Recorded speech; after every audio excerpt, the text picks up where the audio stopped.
Well, a 7.5 drive hour later, and we find ourselves in Maryland. Salisbury University, the site of today's NCAA Division III quarterfinal game between Salisbury, the Seagulls, and the Mount Union Purple Raiders.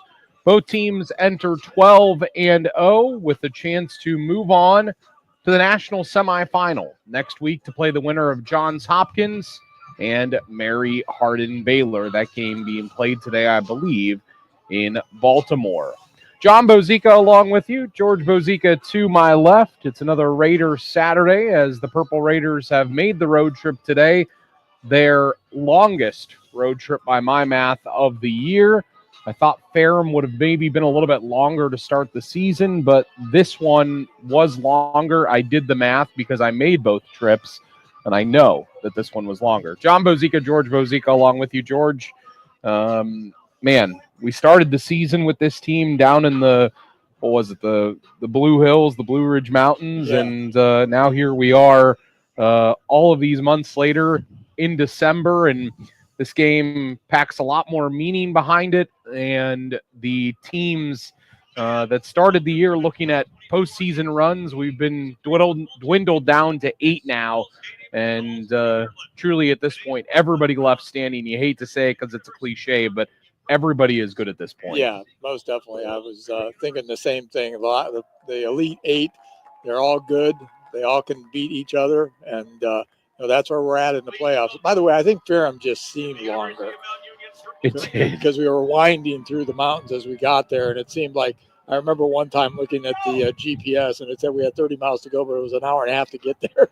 Yeah, that was a trip unlike anything that I think I've ever made before. Was truly one of a kind. Now, here today, Mount Union, of course, coming off of 2 really quality wins in the playoffs. So went over Carnegie Mellon last week, 24-19, a thrilling game. We were both there. And then the week before that, you were not there for it, but you listened to some of it, and you know how dominant it was. Mount Union took care of business against their OAC foe in John Carroll in the first round of the playoffs. Second round by kind of determined math in the sense that John Carroll had to play their way in there, but still first round for Mount Union. I feel like this team is peaking probably at the right time right about now. Yeah, most definitely. The first time they played John Carroll in week 2, they beat them by 6, 37-31. We were thinking it was going to be a close game in the playoffs, and it simply wasn't. Mount may have played their best game up to the season then and beat John Carroll 42-7. As you said, last week they beat a really good Carnegie Mellon team that had a real diverse offense, did things really well, had a good quarterback, had some good receivers and running backs. That was a dogfight last week. That was one that, came down to the wire, in most ways. Yeah, I mean, it wasn't just a, lace them up and go out and get a victory. And I know many times in the past, Mount Union has been in that kind of third round, that, quarter semifinal, and they've had a chance to kind of blow that team out, and that was just not the case last week. And that's really a couple years in a row where that game has been close. Of course, last year that's the game that they bowed out in, losing to Alma. This year, though, I think expectations have come in and been different, and they are going to see something unique today. I was talking to Coach Jeff Dart before the game, and he said that they're going to see a triple option offense today, which is unique. It's not something that you see very often, but they've seen Salisbury before. Yeah. It was a couple years ago. They beat them in the playoffs pretty handily, but triple option offense is always unique. Yeah, it is. It is. It's a hard defense or a hard offense to defend because you don't see it that often anymore. That was a sort of a relic of the 70s, and you just don't see it that much anymore. But much like the wing T, it's a really hard offense to defend.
Well, I think they're going to be a rowdy bunch today here at Salisbury University. Mount Union has a decent-sized little contingent that has gathered across the way from us. We're going to take a break here. We'll come back. George and I will continue with the pregame ahead of Salisbury and Mount Union, this NCAA Division III quarterfinal on AM 1310 WDPN. We'll have the kickoff and more when we return. For over 80 years, Bonford Glass has been the expert when it comes to glass. You can count on the professionals at Bonford's for the latest techniques in glass repair, like the Aegis windshield repair system. The Aegis system can repair small chips in your windshield before they grow into big headaches. This revolutionary process takes less than an hour and can easily restore your windshield to its original strength. In fact, the Aegis windshield repair system is so effective that most insurance companies will waive the deductible and cover the entire amount of the repair, saving you and your insurance company up to 80% of the cost of a windshield replacement. The Aegis windshield repair system, just one of the expert repairs from Bonford Glass. They'll help you save money and make your windshield safer. Bonford Glass. Call 330-823-0450 or stop by at 30 South Union Avenue in Alliance. Hey man, good to see you. What brings you out here today? Need to pick up a few tools. You? I need new kitchen cabinets, countertops, maybe even a whole new kitchen, but I can't get any help or find what I need in this place. You need to go to Robertson's for that. Robertson's Kitchen and Bath Gallery is an American Standard plumbing registered showroom, and their knowledgeable consultants have the training and expertise to actually help you get what you need without breaking your budget. Visit Robertson Kitchen and Bath at 2155 West Main Street in the Alliance Industrial Park, or visit them online at robertsonkitchenandbath.com, where amazing meets affordable. Lori's Mount Union Diner in Alliance crafts mouth-watering breakfast and lunch before your very eyes. Committed to quality and culinary artistry, they serve satisfying meals showcasing love. Operating on a cash-only basis, keeping things simple so you can focus on savoring the delectable flavors. Beyond exceptional food, the diner transforms your meal into an engaging show. The kitchen is the stage. Come for the food, stay for the delightful performance at 2300 South Union Avenue in Alliance. We return back in here on AM 1310 WDPN. Thanks to all of our sponsors for making this broadcast possible this afternoon. And, of course, as we hit the noon hour on AM 1310 WDPN in Alliance, we are excited, of course, to bring you this Mount Union and Salisbury battle. Start to break down some of the other key elements to this game, and really nice coaching matchup. Jeff Dart, 5th year at the helm of the Purple Raiders, just 3 losses in his 5 years, which is pretty amazing. And George, not just him being a great coach in this, but Sherman Wood, not only a great coach, but he's been at Salisbury for a long time. Yeah, he's 26th season, 193 and 79, and he's a former Seagull. He played for the Seagulls from 1980 to 1983, and he received recognition as a Street and Smith All-American during his career. So not only a long-standing coach, but a former outstanding player. Took my note from me, but that is true. Street and Smith All-American. Spent 6 years at Bowie State as well at the D2 level. Over 210 wins, 214 to be exact. I don't care what level you coach at. You win 200 of anything, and you're really good at it. Only other meeting between these two, 2022 in the playoffs, and that Mount Union team that ended up being the national runner-up defeated Salisbury, the Seagulls, that day, 51-0, a rout in Alliance. Now you look at Mount Union and you look at what they've done this year, and it started and ended with how effective their rushing attack is. And that's Tyler Echeverry, the NCAA Division III leader in touchdowns. And Mount Union actually going to receive the ball to start today's game. Mount the away white tops, the black pants, purple helmets. Salisbury the maroon tops, gold numbering and lettering. white helmets and the white pants. Colin Samaha has it teed up on the 35. Sean Thomas and Darnell Williams back deep to our right to return this football for the Mount Union Purple Raiders. Not a lot of wind today. Field and stadium does kind of sit out Seagull Stadium here, but it is not windy. And you thought it might be near the coast, but it is not. Samaha with the ball teed up, looking to the officials saying, when can we get this thing underway? And the lefty going to run up and make sure that the ball is properly set on the tee. 12:02 was the announced kickoff, with this being a live TV game as well.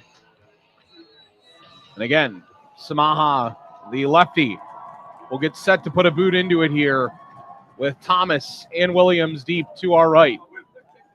Ball heads the way of Sean Thomas, goes over his head and through the end zone. Touchback, Mount Union will have the football as they will start with it on their own 25 to begin this afternoon's contest. Get our first look at the Purple Raider offense, 14th in the nation in scoring. 43.3 points per game, and it will be TJ DeShields again today. Saw him and Noah Boudry warming up, but I think TJ has kind of taken the reins of the offense after the injury to Noah. 1st and 10 from the 25, shotgun. DeShields to throw, wanted to go left to Turner, wasn't there, throws right flat, Echeverry across the 30 on the right numbers near the 35-yard line. Good for a first down on the pitch and catch. 15 seconds in, clock running. Tyler Echeverry, 1,400-yard back. And that is his 28th reception of the year. Puts him over 200 yards receiving on the season as well. 1st and 10 for Mount on their own 35 in the shotgun. Toss left, Tyler Echeverry. Echeverry, the 35, left side hashes. And to the 40-yard line, gain of 5, 2nd and 5 coming up. Offense looks good so far, 2 plays. You know, TJ, I think, has really grown into his role over the last number of weeks, playing real well. Echeverry to the left of DeShields here in the shotgun on a 2nd and 5 from his own 40. Tyrell Sanders' favorite target in the offense, splits wide left to the boundary. DeShields looks that way, throws left side numbers. Matt Anderson, the tight end. Little comeback route, makes the catch, gain of 4. 3rd and 1 coming up. Ball to the 44-yard line. Mount's own 44. Jerry Cooper will sub out. Drew Sims will come in, the tight end. Cooper, one of the possession wide receivers in the offense. Sanders splits right to the field. Turner comes left to the boundary.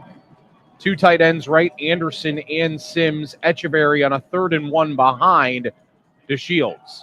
Handoff, Tyler through the hole and a first down to the 49-yard line.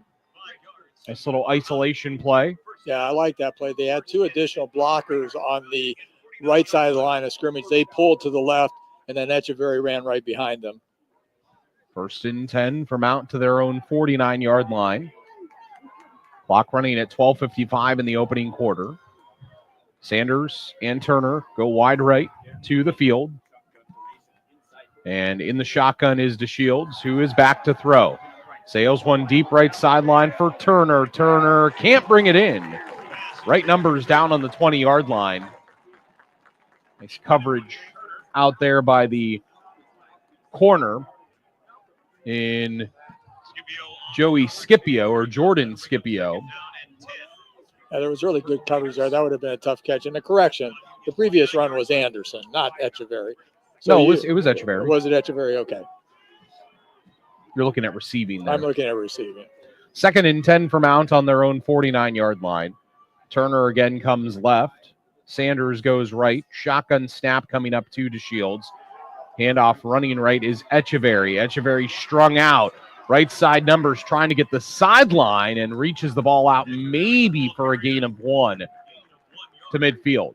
Nice job by Salisbury defensively. That 3-man front and the linebackers pushing that play out and making it hard for Echeverry to turn the corner. Yeah, you explained it correctly, John. They just strung the play out. They had really good pursuit along the line of scrimmage and never allowed him to turn the corner. And that is where Echeverry is most dangerous, when he gets outside. Radford and Cooper will come in and mount for the first time this early part of the afternoon. We'll have 4 wide receivers on this play on a key 3rd and 9. They're 23rd in the NCAA in converting on 3rd down 48% of the time. They've already converted 1 on this drive, but they have a 3rd and 9 from midfield. Shotgun snap to DeShields. Looks right, throws middle for Radford. Broken up. Down on the Salisbury 41-yard line, right in between the hash marks. Great play made there, coming over the middle of the field. Dylan Lyerly, the free safety, the one who made the play. Yeah, I thought it was going to be a completion, Don, but as you said, Lyerly did a really good job of breaking that up. And for a drive that started so promising, it sort of stalled out here right at midfield. Back deep to return now for the Seagulls is Jaden Thomas. And Mike Franklin, who has not been very busy this year, with just his 22nd punt.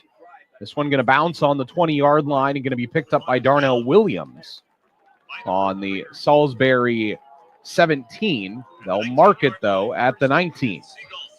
So we'll get our first look at this triple option attack that is Salisbury. Quarterback Cyrus McGowan, and the running backs Ronald Clark and Dario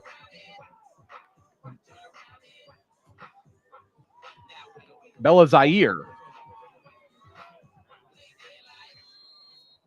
And Clark will be behind the quarterback in McGowan on 1st down.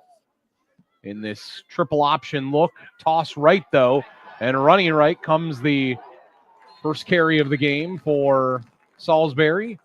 Up across the 25-yard line, it's Jaden Davis who carries it for a gain of 5 yards. They'll call it 6, though, to the 25. Going to be a lot of misdirection and a lot of motion with this offense. Yeah, the key defensively is you just got to do your job and not freelance and get out of your lane. 2nd down and 4 for Salisbury, right at their own 24. Man in motion left. McGowan going to throw. Going to go deep left side of the field. Pass caught. On the 40-yard line up to the 41. A beautiful pitch and catch there. Jaden Davis busy here early in the game. First catch of the game and the first run of the game both go to Davis. It's good for a beautiful gain of 16 yards. McGowan doesn't pass much, only 75 yards for the season, but he's percentage of 66.7, 12 touchdowns, 965 yards. So when he does pass, he's effective. 1st and 10 for Salisbury. Triple option set again. Clark behind the quarterback and McGowan going to run misdirection right. And again, Jaden Davis, the carry. They faked up the middle there to Clark. Faked going left to Mason Fisher. And then they handed off up the middle to Jaden Davis. And again, this is what they'll do. Bring in Michael Cox now. They have a number of guys. Now, of course, Ronald Clark is their leader with almost 1,000 yards, and he will be the workhorse, but they'll run a lot of different guys out there. They run Jaden Thomas wide right here. Man in motion, Davis, McGowan to throw, throws left, leading wide receiver makes the catch in Micah Brubaker to midfield. It's going to be 1 yard shy of the 1st down. Simple out route. Beg your pardon, Alex Richards, the one who made the catch, not Brubaker. Brubaker a bit taller than Richards, but all of their receivers kind of similar in height and stature. They're all great pass catchers. Brubaker will go wide left here. Wide right comes Daniel Clark. 3rd and 2, 9:24 clock runs first quarter, no score. 3rd and 2 for Salisbury near midfield. McGowan going to keep. Triple option running right. Gets the 1st down to the Mount Union 47-yard line, right in between the hashes. It's going to be time-consuming football like this. They are 2nd in the nation in rushing per game at 335 rushing yards a game. And, John, you're correct. They have no less than 11 running backs that have carried and had at least 100 yards rushing total for the season. 11. It's incredible. Brubaker again goes wide left. Wings either way. Clark comes wide right. 1st and 10 at the Mount Union 47. We're under 9 minutes in the first quarter with no score. McGowan to throw. Wants to go deep middle, and it is broken up down on the Mount Union 17. Thrown into double coverage there. Intended for Mason Fisher. And Fisher couldn't quite bring it in double coverage from Roland and Janssens for Mount Union. Kind of a dangerous pass there. It was a real dangerous pass. As you said, it was into double coverage. He was trying to get it into a really tiny window, and he was really lucky that wasn't intercepted. 2nd and 10 for Salisbury. Seagulls to the Mount Union 47. And triple option set. Cox behind the quarterback in McGowan. Handoff goes Cox, running left. Cox going to get the left sideline to the 40 of Mount. Pushed out by Caleb Brown at left sideline. And they're going to say he stepped out at the 43. So just a gain of 4 yards. 3rd and 6. And whereas Mount Union is good converting on 3rd down, Salisbury is better. Mount Union 23rd in the nation, Salisbury 3rd in the nation, converting on 3rd down. And a 3rd and 6 from the Mount 43. 8:05 first quarter, NCAA quarterfinal here. They have a 3rd and 6. Wing either way. Clark behind the quarterback in McGowan. McGowan, 3-step drop. Now he's going to throw. Throws right flat. Thomas right sideline. 30 of Mount pushed out of bounds. At the 29, Marcus Jackson, the Willside linebacker. First team all OAC performer made the play there. Probably a touchdown saving play.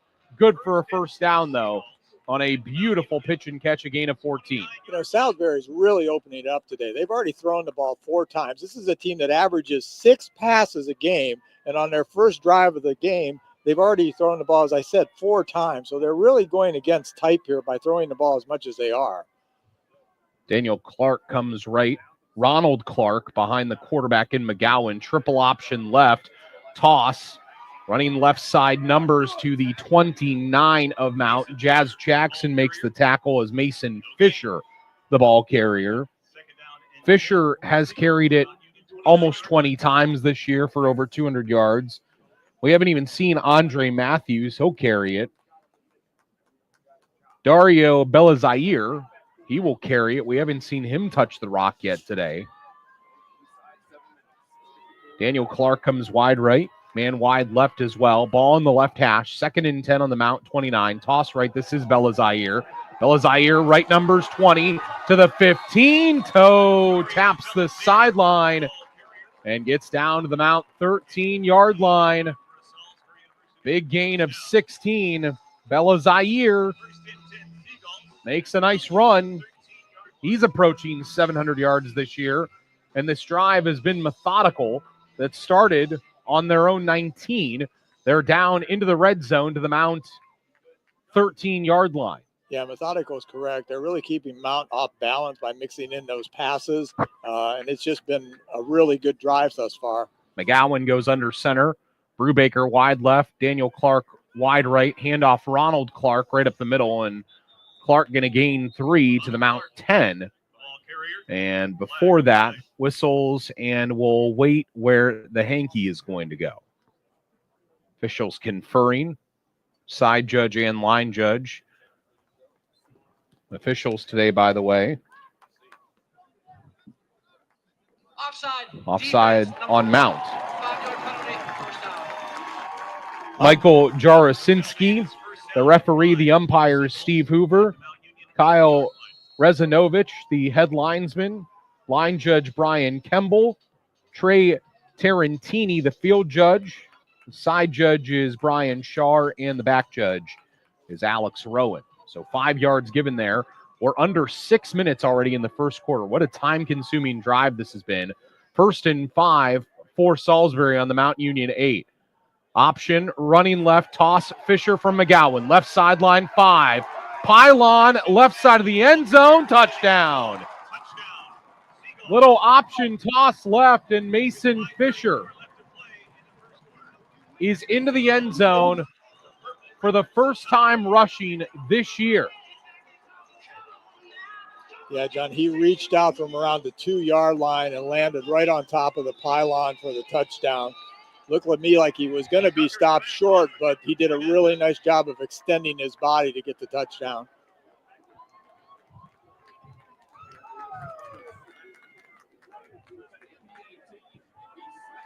Extra point on the way. Tucker smacks it through the uprights. And the score is Salisbury 7, Mount Union 0, 5:34 first quarter. We'll take this timeout.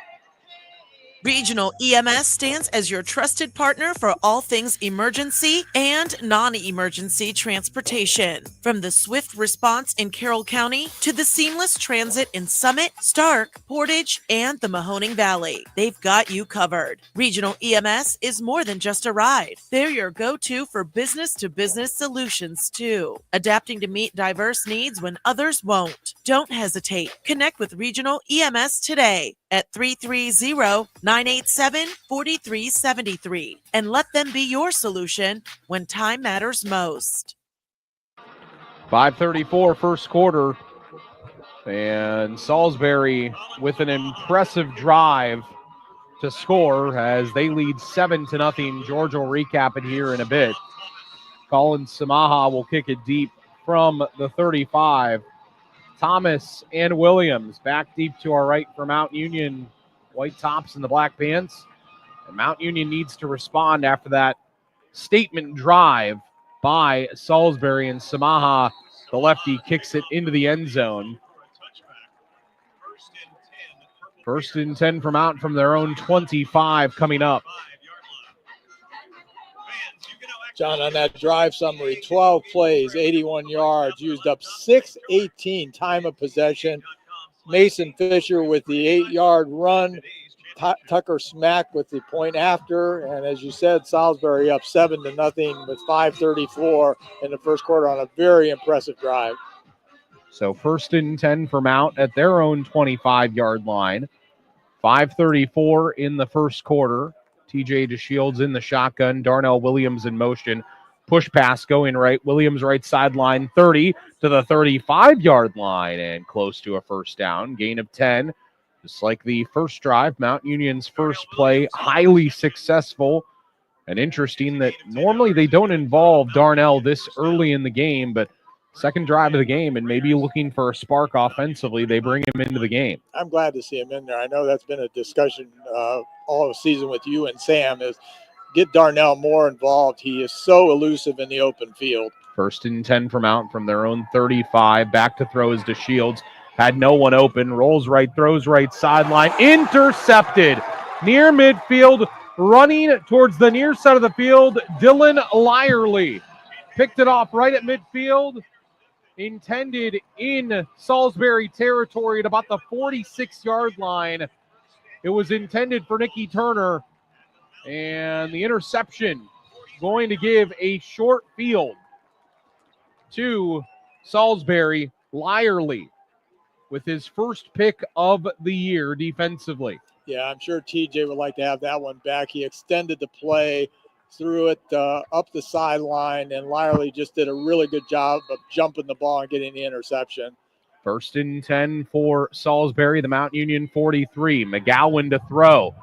Fade pattern, right sideline. Daniel Clark overthrown. Tony Cook on coverage the corner for Mount, and Clark not able to catch up to the football down inside the 5-yard line. But now the onus falls back on this Mount Union defense. 18th in the NCAA in scoring, only giving up 14 a ball game.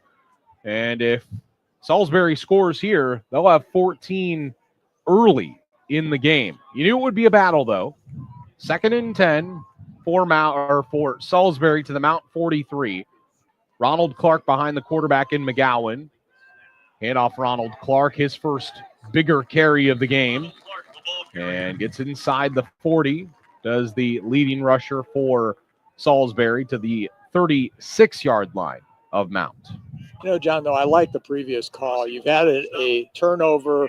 You got Mount Union thinking about the turnover. So you try to hit the deep pass, and, that's just, aggressive football 101. You see that so often in the NFL, and I like that call.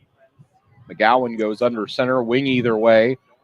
Bella Zaire in motion, left, toss left. This is Bella Zaire to the left sideline and wrapped up well shy of the first down at the Mount 36. Marcus Jackson, first team all OAC performer, one of the leaders in tackles defensively, makes a big stop there. But it's a 4th and 3 coming up for the Seagulls of Salisbury. 3:55 first quarter. It's 7-0 Salisbury. Wide left here will go Alex Richards. Wide receiver comes wide right as well.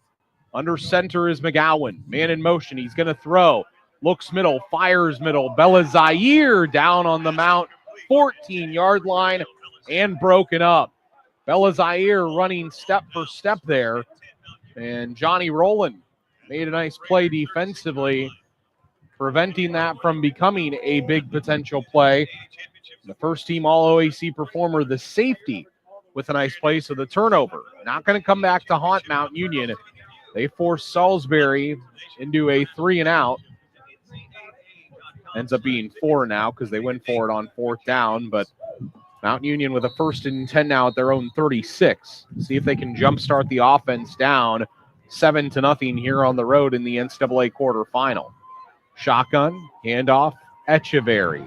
Echeverry being keyed on. 2 defenders in his face the second he gets the football, led by Savion Olfus. 12 tackles for loss entering the game. Not a tackle for loss there, but at 6 foot and 214, that's a big boy. Yeah, whereas Salisbury sort of has a running back by committee, Mount relies heavily on Tyler Echeverry, which is why he can be keyed as he did there and effectively defended that run. Shotgun snap coming up on a 2nd and 10 from their own 36 to Shields to throw. Tall quarterback stands in, fires middle of the field crossing route, and Nikki Turner with a beautiful catch across midfield to the Salisbury 46-yard line. Good for a nice gain there, 18 yards, and a nice confident throw by TJ DeShields. Stands in there so tall, reminds me of Joe Flacco with his style. Wide right here goes Turner. 3 wide receivers come left. Echeverry to the left of DeShields. He's going to throw right. Quick screen. The play broken up immediately as Turner makes the catch, but a loss of 1 to the 47 of Salisbury. It was Malachi Baker, the first team New Jersey Athletic Conference performer, the corner for Salisbury. 2nd and 11 coming up. He is active at corner too. 9 pass breakups this year. That one as good as one there. 2nd and 11 for Mount. Shotgun from the Salisbury 47. Throw left. Cooper makes the catch. Left sideline 40. 35 near the 30-yard line of Salisbury. Close to a first down. Cooper makes the catch in the flat. I was concerned of whether or not he even brought that ball in. It was so low, but he did. Yeah, he did a nice job. He came in motion from the right side of the formation all the way across and then caught the ball in the flat from TJ and did a really nice job gaining about the first down up the left sideline. Anderson tight end right, Sims tight end left. Echeverry toss right from DeShields. 1st and 10 from the Salisbury 30. Echeverry to the right sideline to the 30-yard line. And gets all the way down to the 25 of Salisbury. Good for a gain of 5. Nice, safe running play. Tyler Echeverry, most impressive number for him is the yardage per carry that he has, 7.85. That's 3rd in Division III NCAA standards. And his 24 touchdowns tied with Chucky Moore's record from 1999. He was a pretty good one. Velarde Trophy winner. Under a minute, first quarter, 2nd down and 5 for Mount from the Salisbury 25, and Mount takes a timeout. 47 seconds first quarter, 7-0 Salisbury. We'll take this timeout on WDPN. Hello, Purple Raider fans. Chuck Moore here, former Mount Union running back, four-time national champion, and 2001 Gallardi Trophy winner. Are you facing some major financial events, things like retirement, marriage, divorce, or selling a business? We at Markham Wealth understand, and we can help. Call 330-564-8590 or visit www.markhamwealth.com for a free consultation. Neither tailored services nor the background of your financial professional should be construed as a guarantee of a particular outcome. Past performance does not guarantee future results. All investing comes with risk, including risk of loss. Markham Wealth is an SEC registered investment advisor. Registration does not imply a certain level of skill or training. 47 seconds left, first quarter, 7-0 Salisbury. They had a 12-play, 81-yard drive on their first drive of the game. Mount Union did throw an interception, but their defense stood. And now Mount with a 2nd and 5 approaching the end of the quarter at the Salisbury 25. Shotgun snap coming up to DeShields, who is back to throw. Throws left flat. This is Echeverry. Echeverry cuts it up and into the numbers. 20, 15, 10, 5. Touchdown! Between the numbers and the hashes left side of the field, 25 yards goes Tyler Echeverry. 5th receiving touchdown of the year, and a beautiful play by Tyler, the All-American. You know, John, he sliced through there like a warm knife through butter. I mean, that was just a great job by Tyler Echeverry. You know, put it in perspective, he averages over, you said, 7 yards per carry this year. The great Jim Brown for his career, 5.2. So that puts that in perspective, just how great that average is. That is very well stated. Yvonne Merrick, the extra point out of the hold of Franklin. Kick up and kick good. 36 seconds, first quarter. Ball game all tied up. Mount Union 7, Salisbury 7. Timeout. So here I am in line at Papa Gyro's. I order the Gyro Supreme. Suddenly, the lady behind me chimes in. It's pronounced gyro. Then the fella behind her says, "It's a gyro." I turn my back and I finish my order. I also need a large Grecian salad, some baklava chocolate swirl, and a Cajun gyro. Gyro. Gyro. Okay. So no matter how you say it, you're not far from a Papa Gyro's. For Pete's sake, it's Papayitos. Find the Papayitos closest to you at papayitos.com. Who's Pete? Papa Gyro sounds pretty good right about now, and if Mount Union wins, I'm sure there will be gyros a-flowing on State Street in Alliance. 7-7 Mount and Salisbury. And whereas Mount Union had their back against the wall moments ago, after an interception, TJ DeShields follows it up with a really nice drive, throwing the football, making safe throws, and capped off by a beautiful play by Tyler Echeverry that George will tell us about here in a little bit. As the Seagulls back deep to receive, Mason Fisher and Bella Zaire, and it's a short kick. Bella Zaire from the 15. Bella Zaire right sideline 25 near the 30-yard line, and that is where he's brought down. So 1st and 10 for Salisbury. They'll start with it on their own 31. 31 seconds in the first quarter. We're tied at 7 on WDPN. So Mount Union down moments ago. They respond with a great drive, and their defense able to force some action. We'll see now if Salisbury continues to keep the playbook open. They've thrown it a lot here early on. Triple option set, handoff Ronald Clark right up the middle. And he's averaging almost 8 yards a tote, and he gains 3 here to the 34. John, on that drive summary for Mount, 6 plays, 64 yards, used up 3:02 on the clock. TJ DeShields with the 25-yard touchdown pass to Echeverry.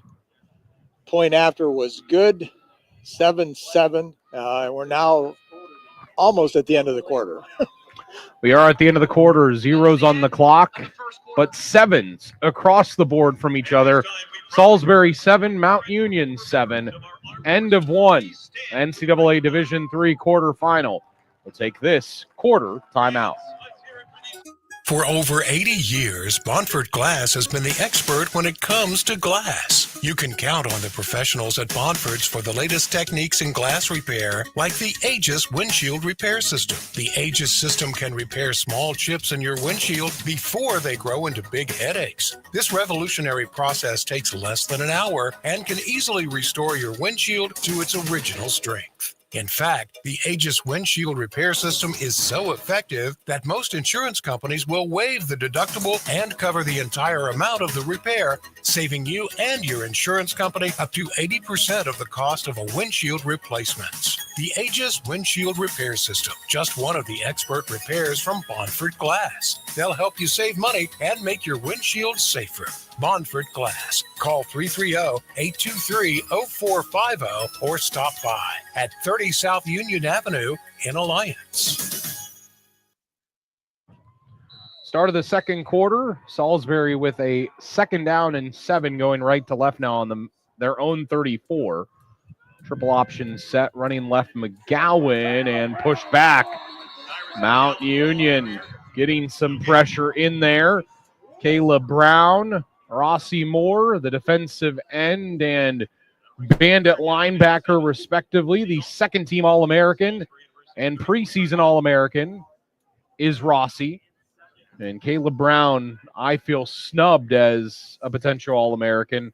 Season he's had with 11 sacks to lead this Mount Union bunch, 11 and a half sacks. And an unfamiliar situation again here for Salisbury. 3rd and 7, they must throw. An offense that averages over 300 yards rushing a game. They're in their classic triple option set. McGowan to throw. Goes right. Pass caught. Going to be short of the first down to their own 39-yard line. It was Jaden Davis who made the catch between the numbers and the hashes right side of the field. A nice break up there as Tony Cook made the stop the corner. Yeah, real nice open field tackle by Tony Cook. He was one-on-one. So many times the receiver can juke you out on that. Tony did a really good job of holding his own there and really just a textbook tackle. Noah Christensen, a long of 73 this year on one of his punts. This one is not going to reach that level of greatness. Tom Tupa, that kick was not. Down to the 30-yard line. Tyler May going to watch it bounce on the left side numbers. Could have gone Tom Tupa. Could have gone Ray Guy. Could have gone Shane Leckler. I'm going to go way back. Horace Gillum. That's too far back. For those that don't know, Horace Gillum played for the Browns back in the 50s and actually played for Paul Brown at Massillon. That's how far back he goes.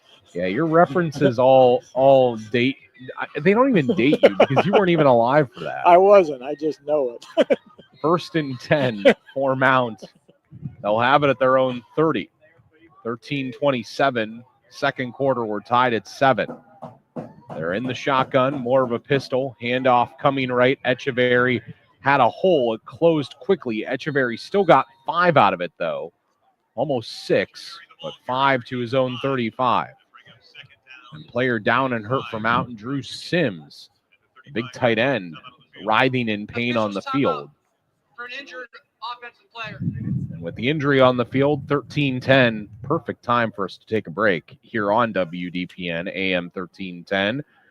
Timeout, 7-7, Mount Union and Salisbury with 13-10 in the second quarter for the injury. Head to the Marketplace Plaza this holiday season for local fun and shopping with Hot Pots Pottery and Nest on State. Enjoy time with friends and family at Hot Pots Pottery where you can create your own unique pieces, art, and memories. Afterwards, stroll over to the Nest on State, a charming local boutique featuring one-of-a-kind gifts, cards, and home goods. Perfect for all of your holiday needs this season. Hot Pots and Nest on State are both conveniently located in the Giant Eagle Plaza at 1800 West State Street in Alliance. It's the perfect way to treat yourself or others with a truly hometown experience. Clock running, 13:04, second quarter after the injury. Sims seemed to make it off the field okay. It's a 2nd and 5 for Mount in the shotgun on their own 35. TJ rolls right, fires right sideline. There is Sanders on the 35 of Salisbury and tiptoes out at the 29-yard line. Beautiful play there. A gain of big yardage of 36 yards. You know, Mount started slow, but they've made adjustments offensively and defensively, and now the offense is clicking. Cooper and Sanders go wide left. Coming wide right is Turner. Shotgun, throw left, Cooper, and it bounces off of his chest, off of his hands, and incomplete. Trying to run the quick out. He ran before he had it. 2nd and 10 for Mount on the Salisbury 29 coming up. Right, I'll tell you, John, TJ had Tyrell Sanders wide open around the 5-yard line, but he went with where the play was, and unfortunately it should have been a catch. Just didn't pull it in. Pistol now. Tight ends. Well, the tight end right, and toss left to Echeverry. From the 29 of Salisbury, Echeverry gets down to the 25-yard line for 4. And with 12:15 in the second quarter, we're tied at 7. Mount Union with a 3rd and 6 now at the Salisbury 25. John, was it me? It almost looked like Tyler Echeverry was going to pull up and throw a halfback option pass there. The way he was holding the ball. Yeah, I don't know. He's very patient when he gets to the edge. Yeah, he is. He waits for the blockers to develop in front of him. That's why he's such a solid running back, is he does that. So many running backs want to just rush up there. Shotgun snap coming up, 3rd and 6, the Salisbury 25. TJ throws left sideline. Pass caught, the 19 of Salisbury, Tyrell Sanders. And Mount Union into the red zone, gain of 6. It's a 1st down. The question now becoming, can Salisbury keep up on the outside with the Mount Union wide receivers?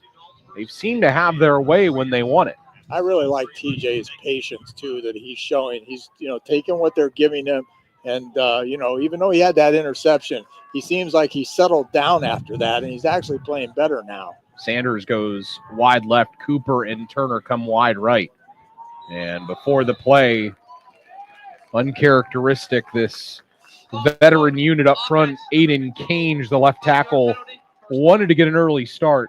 Since 1995, only twice Mount Union hasn't been to the top Final 4 in the tournament. 2020 doesn't count. 2019 and 2023, 26 of 28 years they've been to the national semifinal.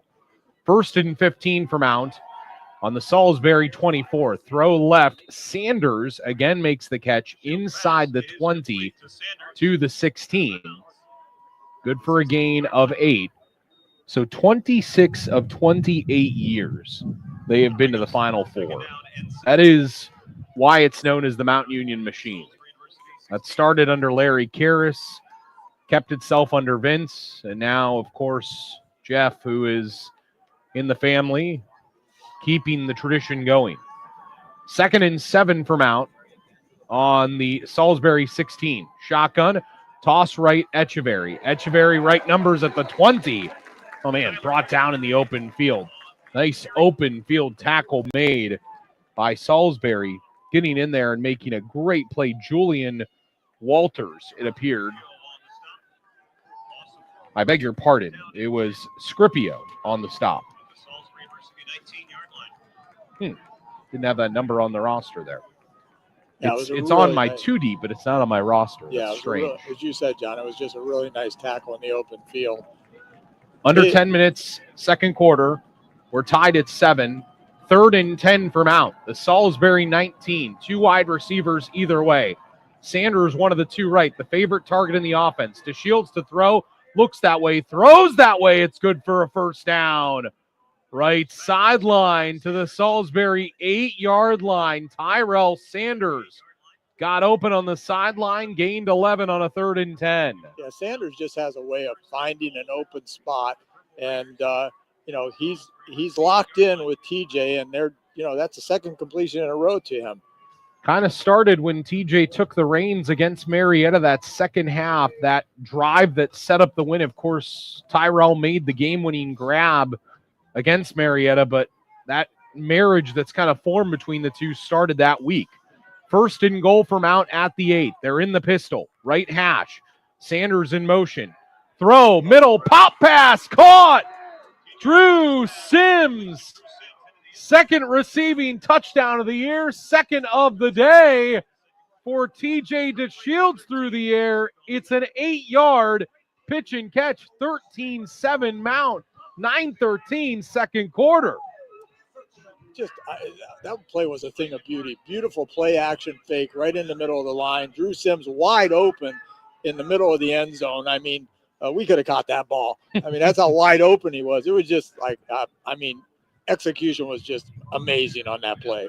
Merrick's kick up, good. 14-7 Mount Union. It's 14 unanswered. Purple Raiders rolling on the road right now. Can Salisbury respond? 9-13 second quarter. We'll take this timeout. Regional EMS stands as your trusted partner for all things emergency and non-emergency transportation. From the swift response in Carroll County to the seamless transit in Summit, Stark, Portage, and the Mahoning Valley, they've got you covered. Regional EMS is more than just a ride. They're your go-to for business-to-business solutions, too, adapting to meet diverse needs when others won't. Don't hesitate. Connect with Regional EMS today at 330-987-4373 and let them be your solution when time matters most. Well, it's becoming a party of purple here at Salisbury University as the Purple Raiders lead 14-7. But Salisbury ranked top 10 for a reason. And so far, Mount Union has kept their attack offensively in check, but they score 48 a ball game. I have a feeling they're still going to have a lot to say about this. Yvonne Merrick will kick it deep from the 35 and heads the way of Fisher. He's going to call for the fair catch, and it'll be 1st and 10 for Salisbury on their own 25. George. Yeah, Salisbury got off to a slow start against Randolph-Macon last week. Not to compare Randolph-Macon to Mount Union, but they got off to a slow start, and then they really got into a groove and scored a lot of points after that slow start. Early on, it looked like it was going to be a tight game, and it simply wasn't. I'm not comparing Randolph-Macon to Mount Union. They're in different class as far as I'm concerned. But Salisbury really needs to respond here because Mount is really clicking right now. 1st and 10 for Salisbury at their own 25.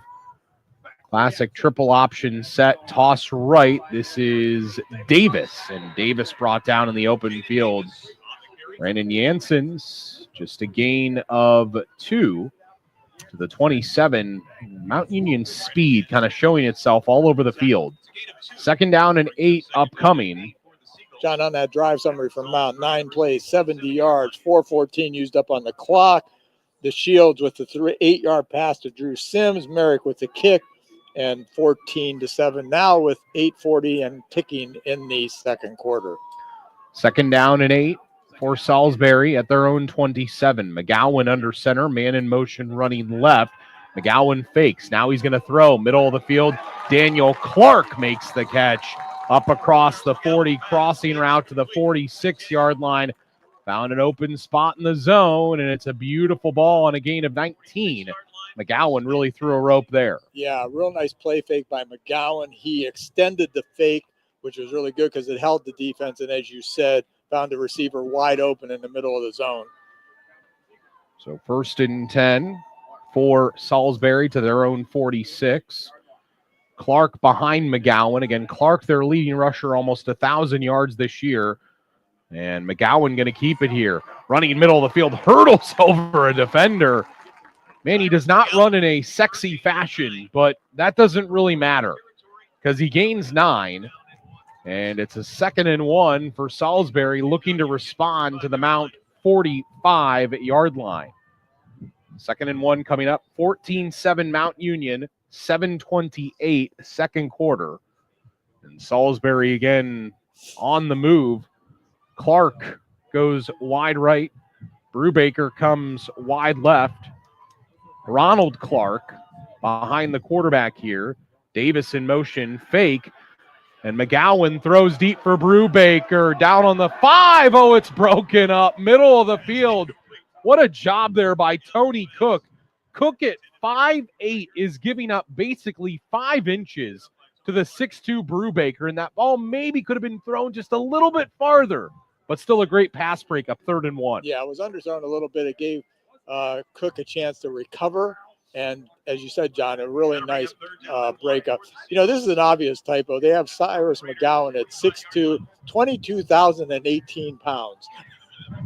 Well, if he was 22,000 pounds, he would be dead. 3rd and 1 at the Mount Union 45. McGowan going to keep. He'll have the first down running left. There was a great typo years ago on a news broadcast that they accidentally put that the temperature somewhere was over 100,000 degrees, and the meteorologist said, well, everyone in this city is dead. Nice gain there, gain of 7. 1st and 10 for Salisbury. And this is what they do. They're chewing up time again. 6:35, clock runs second quarter. It's 14-7 Mount. They've been close on hitting on that deep ball too, has Salisbury. Under center, here goes the quarterback in McGowan. Now he's going to throw.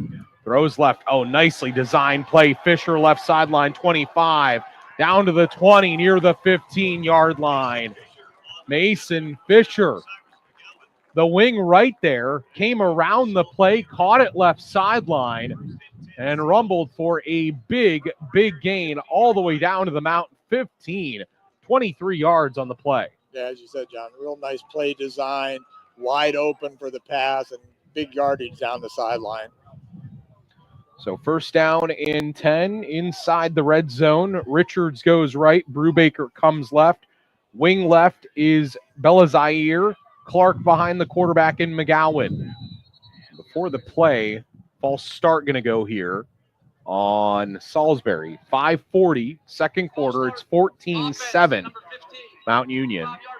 Anytime I say Belazaire, all I can think about is the Foreman Ali fight, the Rumble in the Jungle. Yeah, Zaire. Kinshasa Zaire. An all-time fights where Ali really extended out his great rope-a-dope strategy. We're not going to talk about boxing, though, but I would love to. Brubaker goes wide left here. Daniel Clark goes wide right. 5:20, second quarter. That clock is running.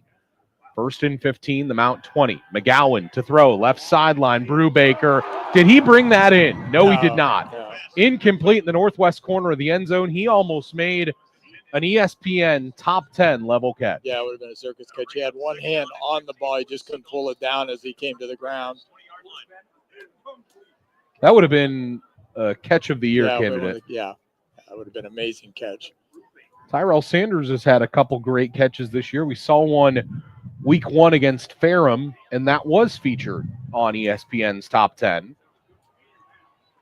2nd down and 15. Salisbury at the Mount Union 20. 5:12, second quarter. Running left, McGowan. McGowan thrown to the ground after a gain of just 1. It was Rossi Moore and Caleb Brown who read the play there. Linebacker and defensive end, respectively. Just a gain of 1. 3rd down and 14. And as we said earlier in the game, Salisbury does convert almost 60% of the time on 3rd down. 3rd in the nation with their conversion rate. Yeah, this would be a heady task, though, on a 3rd and 14. 4:40, the clock is running. Second quarter, it's 14-7 Mount Union. Mount Union has scored 14 unanswered. Clark goes wide right to the field. Brubaker comes wide left to the boundary. McGowan throws right. Pass caught. Belazaire on the 16. Good for 3, but well short of the first down. And going to end up being a field goal situation here for Salisbury. They're going to try to settle for 3, down 7, and they'll bring in the kicker in Tucker Smack, the sophomore. On that previous play, John, he had Daniel Clark, number 4, coming wide open across the middle, and I noticed that Clark looked back at the quarterback after, like saying, I was coming open. 33-yard attempt here, kick on the way, and the kick is good by Tucker Smack. So from 33 yards, Tucker Smack adds 3 to the scoreboard for Salisbury. 3:45, second quarter. Mount Union 14, Salisbury 10. We'll take this time out. Hello, Purple Raider fans. Chuck Moore here, former Mount Union running back, four-time national champion, and 2001 Ghilardi Trophy winner. Are you facing some major financial events, things like retirement, marriage, divorce, or selling a business? We at Markham Wealth understand, and we can help. Call 330-564-8590 or visit www.markhamwealth.com for a free consultation. Neither tailored services nor the background of your financial professional should be construed as a guarantee of a particular outcome. Past performance does not guarantee future results. All investing comes with risk, including risk of loss. Markham Wealth is an SEC registered investment advisor. Registration does not imply a certain level of skill or training. 3:45, second quarter. Mount Union 14, Salisbury 10. Salisbury responds after allowing 14 unanswered to the Purple Raiders. And now Mount Union with 3:45 left in the half. They had a turnover earlier in the half, but they've really responded from that. TJ had an early turnover. He's thrown 2 touchdowns since. Samaha's kick here heads the way of Darnell Sanders. Sanders across the 25 near the 30-yard line, right numbers, and that is where he is eaten up by one of the kick coverage men for Salisbury. But 1st and 10 for Mount Union. They'll have it at their own 29, actually the 30-yard line, their own 30. See if Mount can get something going here. With a 70-yard field to go and with 2 of their timeouts at their disposal with a chance to make a play. They have Williams in the game to the right of DeShields here. And Darnell going to get the handoff, running middle of the field. Man, looked like he had a step there to start. He did gain 3 in between the hashes, but 2nd and 7 coming up. Salisbury on that drive summary, John, 10 plays, 59 yards. They used up 5:28 on the clock. Smack with the 33-yard field goal to pull within 14-10. Sanders goes wide left. Turner comes wide right. Both of them deep play threats. Salisbury not showing any blitz. Both Echeverry and Williams in the play here. Throw right, going to go to Turner near the 40-yard line, and Turner upended Malachi Baker, the corner. First team New Jersey Athletic Conference performer. Showed why with that hard hit there, but still a gain of 5. Going to bring up a 3rd and 2. And Mount Union, the 2:40 here in the first half, needs to be careful. They don't want to give Salisbury the ball back. At the very least, they want to chew out the rest of this time. They have a 3rd and 2 at their own 38. They're in the shotgun. Handoff. Echeverry running left. No, sir. No chance. Loss of 1. They were keying on Tyler the whole way. I mean, he was gang tackled. And it's a 4th and 3 for Mount at their own 37. And we were wondering, could Salisbury adjust back? Salisbury going to take a timeout with 2:21 in the second quarter. And George, I think that's going to be the story of the day is Mount Union counter adjusts and Salisbury counters back. It's going to be a high scoring game of chess. Yeah, my big question here is both of Salisbury's drives, 6:18, 5:28. Can they score in 2:24? You know, they don't like to pass the ball, but, you know, saying that, he has already thrown. Let's see if I can get the individual stats up here real quick.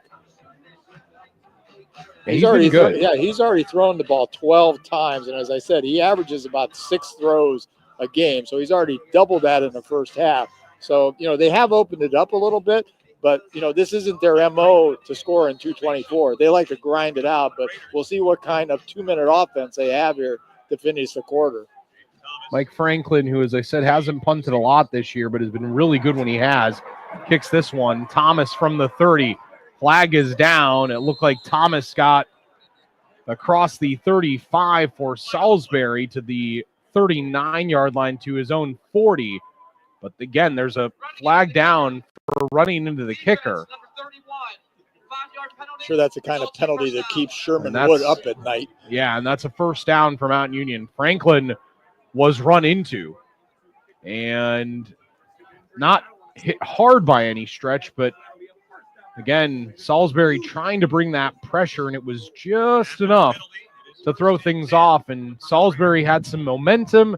They got their defense off of the field, and now Mount Union, 2:16 in the first half, a chance to really capitalize. And here comes Noah Boudry into the game at quarterback.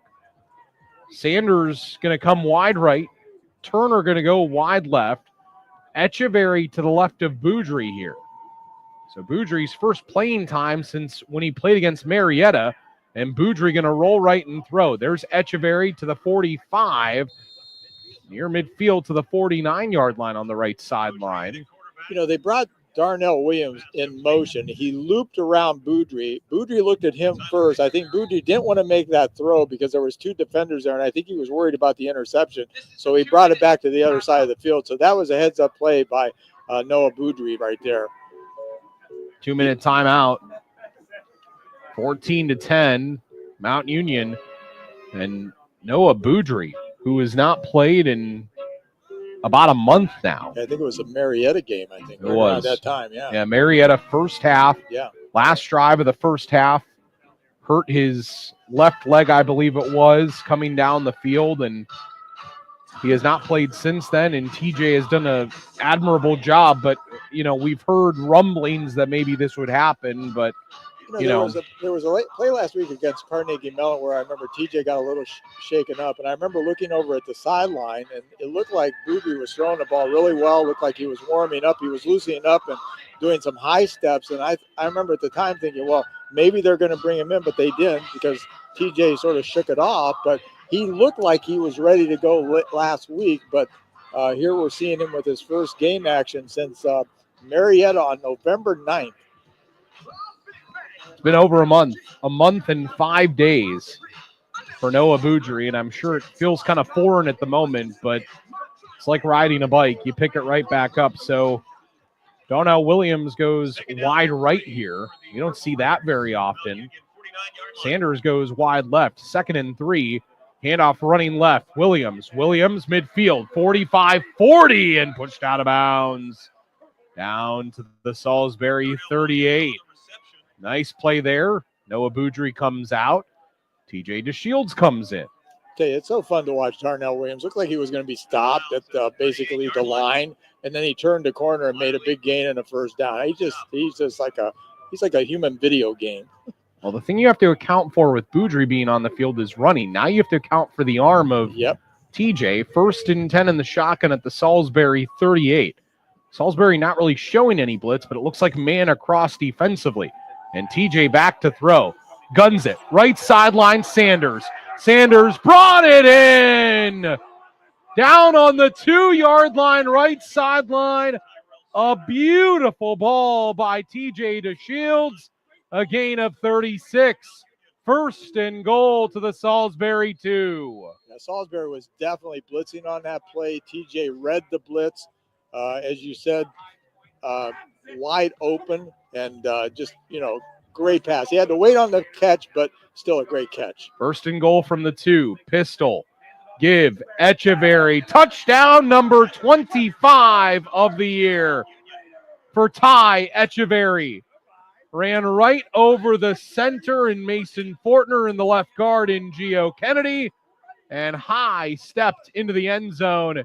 It's 20-10 Mount Union on a 2-yard burst with 1:24 in the second quarter. Mount had 2 minutes. They didn't need 2 minutes. They needed about 50 seconds, I think was about the length of that. We'll see once we get the drive somewhere here, but that was quick. Mount Union kids next to us sure get excited calling the game. I can hear every word they're saying. Yvonne Merrick's extra point on the way, up and good. 84 seconds remain in the second quarter. Mount Union 21, Salisbury 10. Timeout on WDPN. Hey, man, good to see you. What brings you out here today? Need to pick up a few tools. You? I need new kitchen cabinets, countertops, maybe even a whole new kitchen, but I can't get any help or find what I need in this place. You need to go to Robertson's for that. Robertson's Kitchen and Bath Gallery is an American Standard plumbing registered showroom, and their knowledgeable consultants have the training and expertise to actually help you get what you need without breaking your budget. Visit Robertson Kitchen and Bath at 2155 West Main Street in the Alliance Industrial Park, or visit them online at robertsonkitchenandbath.com, where amazing meets affordable. 124, second quarter. Salisbury, the host team, but Mount Union making Maryland their home.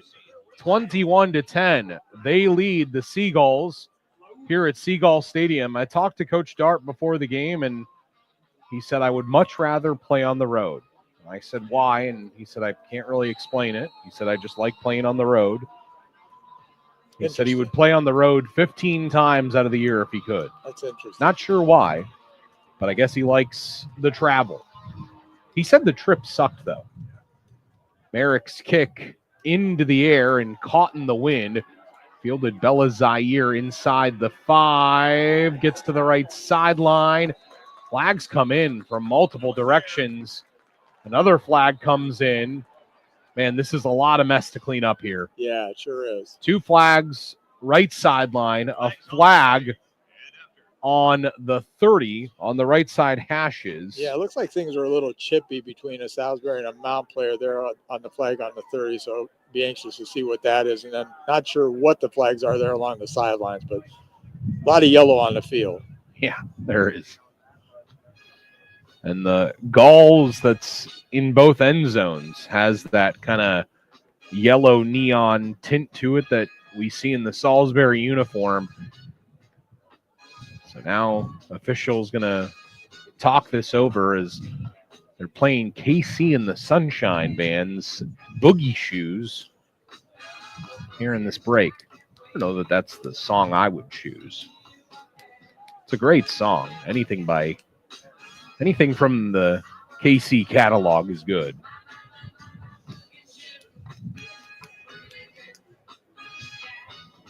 This is where if I was a stadium to troll the officials, you should play like the Jeopardy theme or something. Like really make them feel bad about what they're doing. I can't think of the stadium that they used to do that. Everything was like a comment on what was going on the field, whatever they played.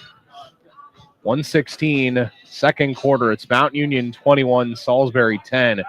When you factor in where the game started with it being 7-0 Salisbury, it's a 21-3 Mount Union run, if you will, that they are on. I know it's not basketball, but it's a great way of looking at it that since that early punch by Salisbury, Mount Union has been the one to throw the biggest punches in this game. Personal foul, face mask, kicking team number 36. After the play, personal foul, unnecessary roughness, kicking team number 9. 15-yard penalty, first down Salisbury. So both on Mount Union, both in the 15-yard variety, and Salisbury is going to have the ball at the Mount 49. I thought for sure one of those flags would go against Salisbury, but all of them against Mount Union. And Salisbury, with just 76 seconds left in the second quarter, has a chance to go 49 yards here and add some points after the officials are unkind to the Purple Raiders. 30 yards in penalties on one play. So 1st and 10 for Salisbury to the Mount 49. Man in motion coming left. It's Fisher. Scored the only touchdown. He's brought down in the open field. Loss of 2. Caleb Brown, the defensive end, keeps making plays. Tackle for loss number 16 of the year. A loss of 3 as it's rolled on the field. 2nd and 13 for Salisbury, their own 48. McGowan to throw. Pressure comes. Steps up. He's going to be sacked. Back at his own 47-yard line, Rossi Moore, the second-team All-American. A loss of 1. I'll tell you what, John, it was Caleb Brown again on that play on the edge. I mean, he came in, almost got him the first time, and then he helped collapse the pocket. He looked like Myles Garrett on that play. On that drive summary for Mount, 7 plays, 70 yards, 2:14 on the clock, which doesn't quite sound right. I think that's way off on the time of possession. That was the time that, that might have been the time they took over. It could be, yeah. It would be 50 seconds, as I thought, if you take that way. Tyler Etcheberry with the 2-yard run, Merrick with the kick, and as we said, 21-10 now, 53 seconds left. Yeah, I was really impressed. with Brown on that. My goodness. 11.5 sacks entering the game, 12.5. I'll give him half a sack there. I'd say he's probably at 12. That puts him ahead of Myles Garrett, by the way. Garrett, through 13 games, has what, 11 sacks Myles Garrett does? Sounds about right. So Caleb Brown on a better pace than the world's best pass rusher right now. I'm sorry, Steeler fans, if you're listening. It's just a fact. If you don't believe me, watch HBO's Hard Knocks, and you'll get a better appreciation of Myles Garrett. Yeah, most definitely. 3rd and 14. Looks like Salisbury has a guy off sides here. And back to throw is McGowan. McGowan brought down again. Out of that triple option set, Von Factor making a play. The big defensive tackle at just 5'10 and 235. He has 8.5 sacks after that play. And guess who helped him out? Rossi Moore. Yeah. The All-American. And that drive, a clinic in great defense by Mount Union. You think the defense was a little psyched up after that 30 yards and penalties and said, we're going to stop them right here? Because, I mean, they stepped up. I mean, they look like junkyard dogs there. That was the old thing with Mike Junkin. Of course, he never was, but that's what the Browns always thought he was going to be. Well, as we've learned about the team by the lake, not everything always goes their way. No.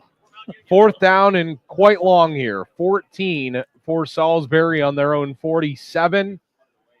And on to kick this deep, Christensen. Some pressure. And Tyler May going to let it bounce, and it's going to be fielded by Salisbury at their own 25.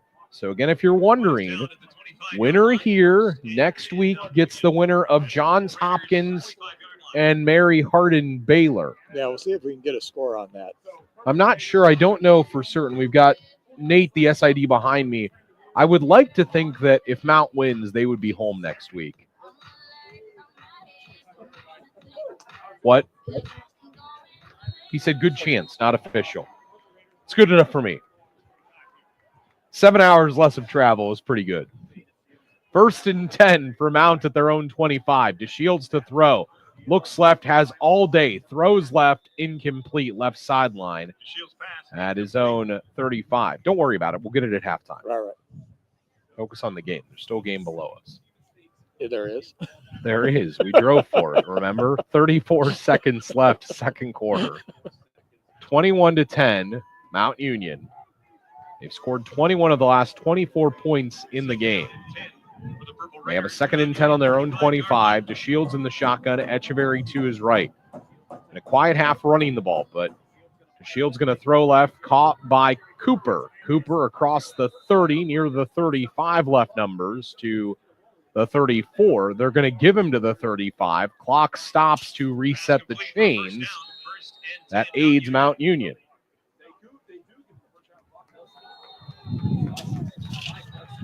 (17-7) Johns Hopkins at halftime. Thanks to Nate Larikia for our excellent on-site producer work there. That's right. We gave you a job, Nate. You're not going to get paid for it, though. Don't ask us for the money. Gain of 10 there, and some things to sort out on the field. Offense number 55. And next play, there was a false start by Mount Union, so going to be a 10-second runoff, and that's going to leave it at 9 seconds. So Mount Union now really going to run out of a chance here unless they could get something to go towards the sidelines, but they have no timeouts left, and the clock going to run. And that's going to bring us to the end of the first half. So, end of the first half, and I think Salisbury kind of dodges a bullet right there right before the end of the half. But Mount Union closes the half as the aggressor. George, we wondered early in the game when it was 7-0 Salisbury. We took a break and looked at each other and said, man, oh man, Salisbury looks pretty good. Well, through a half, Mount Union looks really good. Yeah, Mount Union looked better. As you said, 21-3 run, if you want to use basketball terminology, but that's basically what it was. So we're at halftime here on AM 1310 WDPN. We're going to take a timeout. And when we return, We'll get you your stats at the half. We'll get you the highlights from the first half and more. It's Mount Union College football, the NCAA Division III quarterfinal. Mount Union 21, Salisbury 10. We'll take this break, and after the news with Jeff Mears, we'll be back to tell you about what's happened through this first half. Timeout. Lori's Mount Union Diner in Alliance crafts mouth-watering breakfast and lunch before your very eyes. Committed to quality and culinary artistry, they serve satisfying meals showcasing love. Operating on a cash-only basis, keeping things simple so you can focus on savoring the delectable flavors. Beyond exceptional food, the diner transforms your meal into an engaging show. The kitchen is the stage. Come for the food, stay for the delightful performance at 2300 South Union Avenue.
Arthur is accused of hitting a Maslin woman with her vehicle in the parking lot of a Dollar Tree November 19th. According to court records, the victim suffered injuries requiring surgery. Arthur allegedly drove away. She's charged with felonious assault and stopping after an accident. A convicted sex offender from Sebring faces legal issues again. The Mahoning County grand jury indicted 35-year-old Sean Mills on one count of failure to register. He was sentenced to 4 years probation following a 2016 conviction. Mills also was ordered to register as a Tier 1 sex offender. He pleaded guilty to an amended charge of gross sexual imposition. The charge resulted from the sexual assault of a 12-year-old girl. Norfolk Southern says work is complete to ensure the cleanup of the East Palestine tram derailment has turned up any lingering contamination. The report says there were several detections of chemicals leading to additional remediation. An investigation identified 13 areas of low-level exceedances. Those have been removed. EPA said in October 2023, confirmatory soil sampling was ongoing as part of the soil characterization work plan to ensure the cleanup has been fully successful and no contamination has spread to response activities. 74 million gallons of water have been captured and disposed off-site. Norfolk Southern says about 216,000 tons of soil have been dug up and removed, 5,200 feet of affected waterways have been flushed, and more than 1,700 water wells sampled.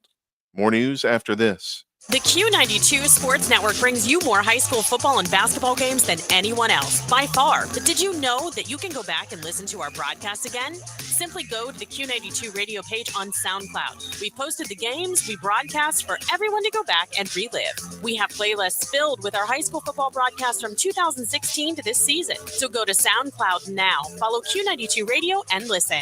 And thank you for listening to all of our sports broadcasts of high school football and basketball on the Q92 Sports Network. A pretrial hearing is scheduled January 3rd for a Wellsville man charged with attempting to kill a woman. 34-year-old Michael Stacy pleaded not guilty to charges of attempted murder, felonious assault, attempted aggravated arson, abduction, and trespass on a habitation. He was arraigned Thursday in Columbiana County Common Pleas Court. Stacy is accused of hitting a woman with a blunt object October 17th. Police called to the scene discovered all the burners on the stove open. Stacy was arrested and taken to the county jail. He's being held on $100,000 bond. New charges of rape and kidnapping are leveled at a Youngstown man already charged with attempted abduction. The case of 48-year-old Mark Parker was bound over to the grand jury Thursday after he waived his right to a preliminary hearing in Youngstown Municipal Court. The new charges stem from allegations that Parker kidnapped a teenage girl walking to a bus from work last month in Boardman and forced her to have sex with him. Youngstown police arrested Parker last week on the attempted abduction charge. He was released from prison in May after serving more than 20 years on a conviction for aggravated burglary, kidnapping, and rape. A woman told police a man tried to abduct her as she was on her way to work. Parker is being held without bond. A pair of shootings in Youngstown sends 2 people to the hospital. Police say a man who was shot in the buttocks turned up at St. Elizabeth Health Center late Thursday. The shooting occurred on Hillman Street. A man showed up Wednesday night at the hospital. He had been shot in the leg. The victim was shot on Eastway Drive. Both shootings are under investigation. There are new developments concerning plans for a waste-to-energy plant in Youngstown. WFMJ-TV reports the Ohio EPA agreed Monday to keep secret the process of converting shredded tires into energy by heating the tire scraps in a chamber without oxygen. David Farrow is the owner of Sobe Thermal Energy Systems. He asked that the plans submitted for the permit for the facility be kept secret from the public. The EPA approved the request. The agency will keep his March 2023 filing information confidential. Youngstown City Council passed a 1-year moratorium on the thermalizer unit in December 2023. Sobe plans to install it at the former Youngstown Thermal Plant on North Avenue. Trumbull County has a new top employer. Ultium Cells, which manufactures batteries for electric vehicles, has 2,200 workers at its Lordstown facility. It's one of 2 plants in the U.S. making such batteries for General Motors. The Lordstown facility has roughly 100 more employees than the Youngstown Air Reserve Station in Vienna Township. Ultium is bringing in jobs and income revenue lost when GM closed their plant in 2019. We'll return you to the stadium for the second half of today's game, right after the forecast from News 5 meteorologist Mark Johnson. From the AM 1310 WDPN newsroom, I'm Jeff Mears. A dry Saturday, 37 degrees for the high, morning sun with clouds on the increase during the afternoon. Overnight, it's a wintry mix after midnight. Could see a little freezing rain, our low 29. I am Mark J. Weather from News 5.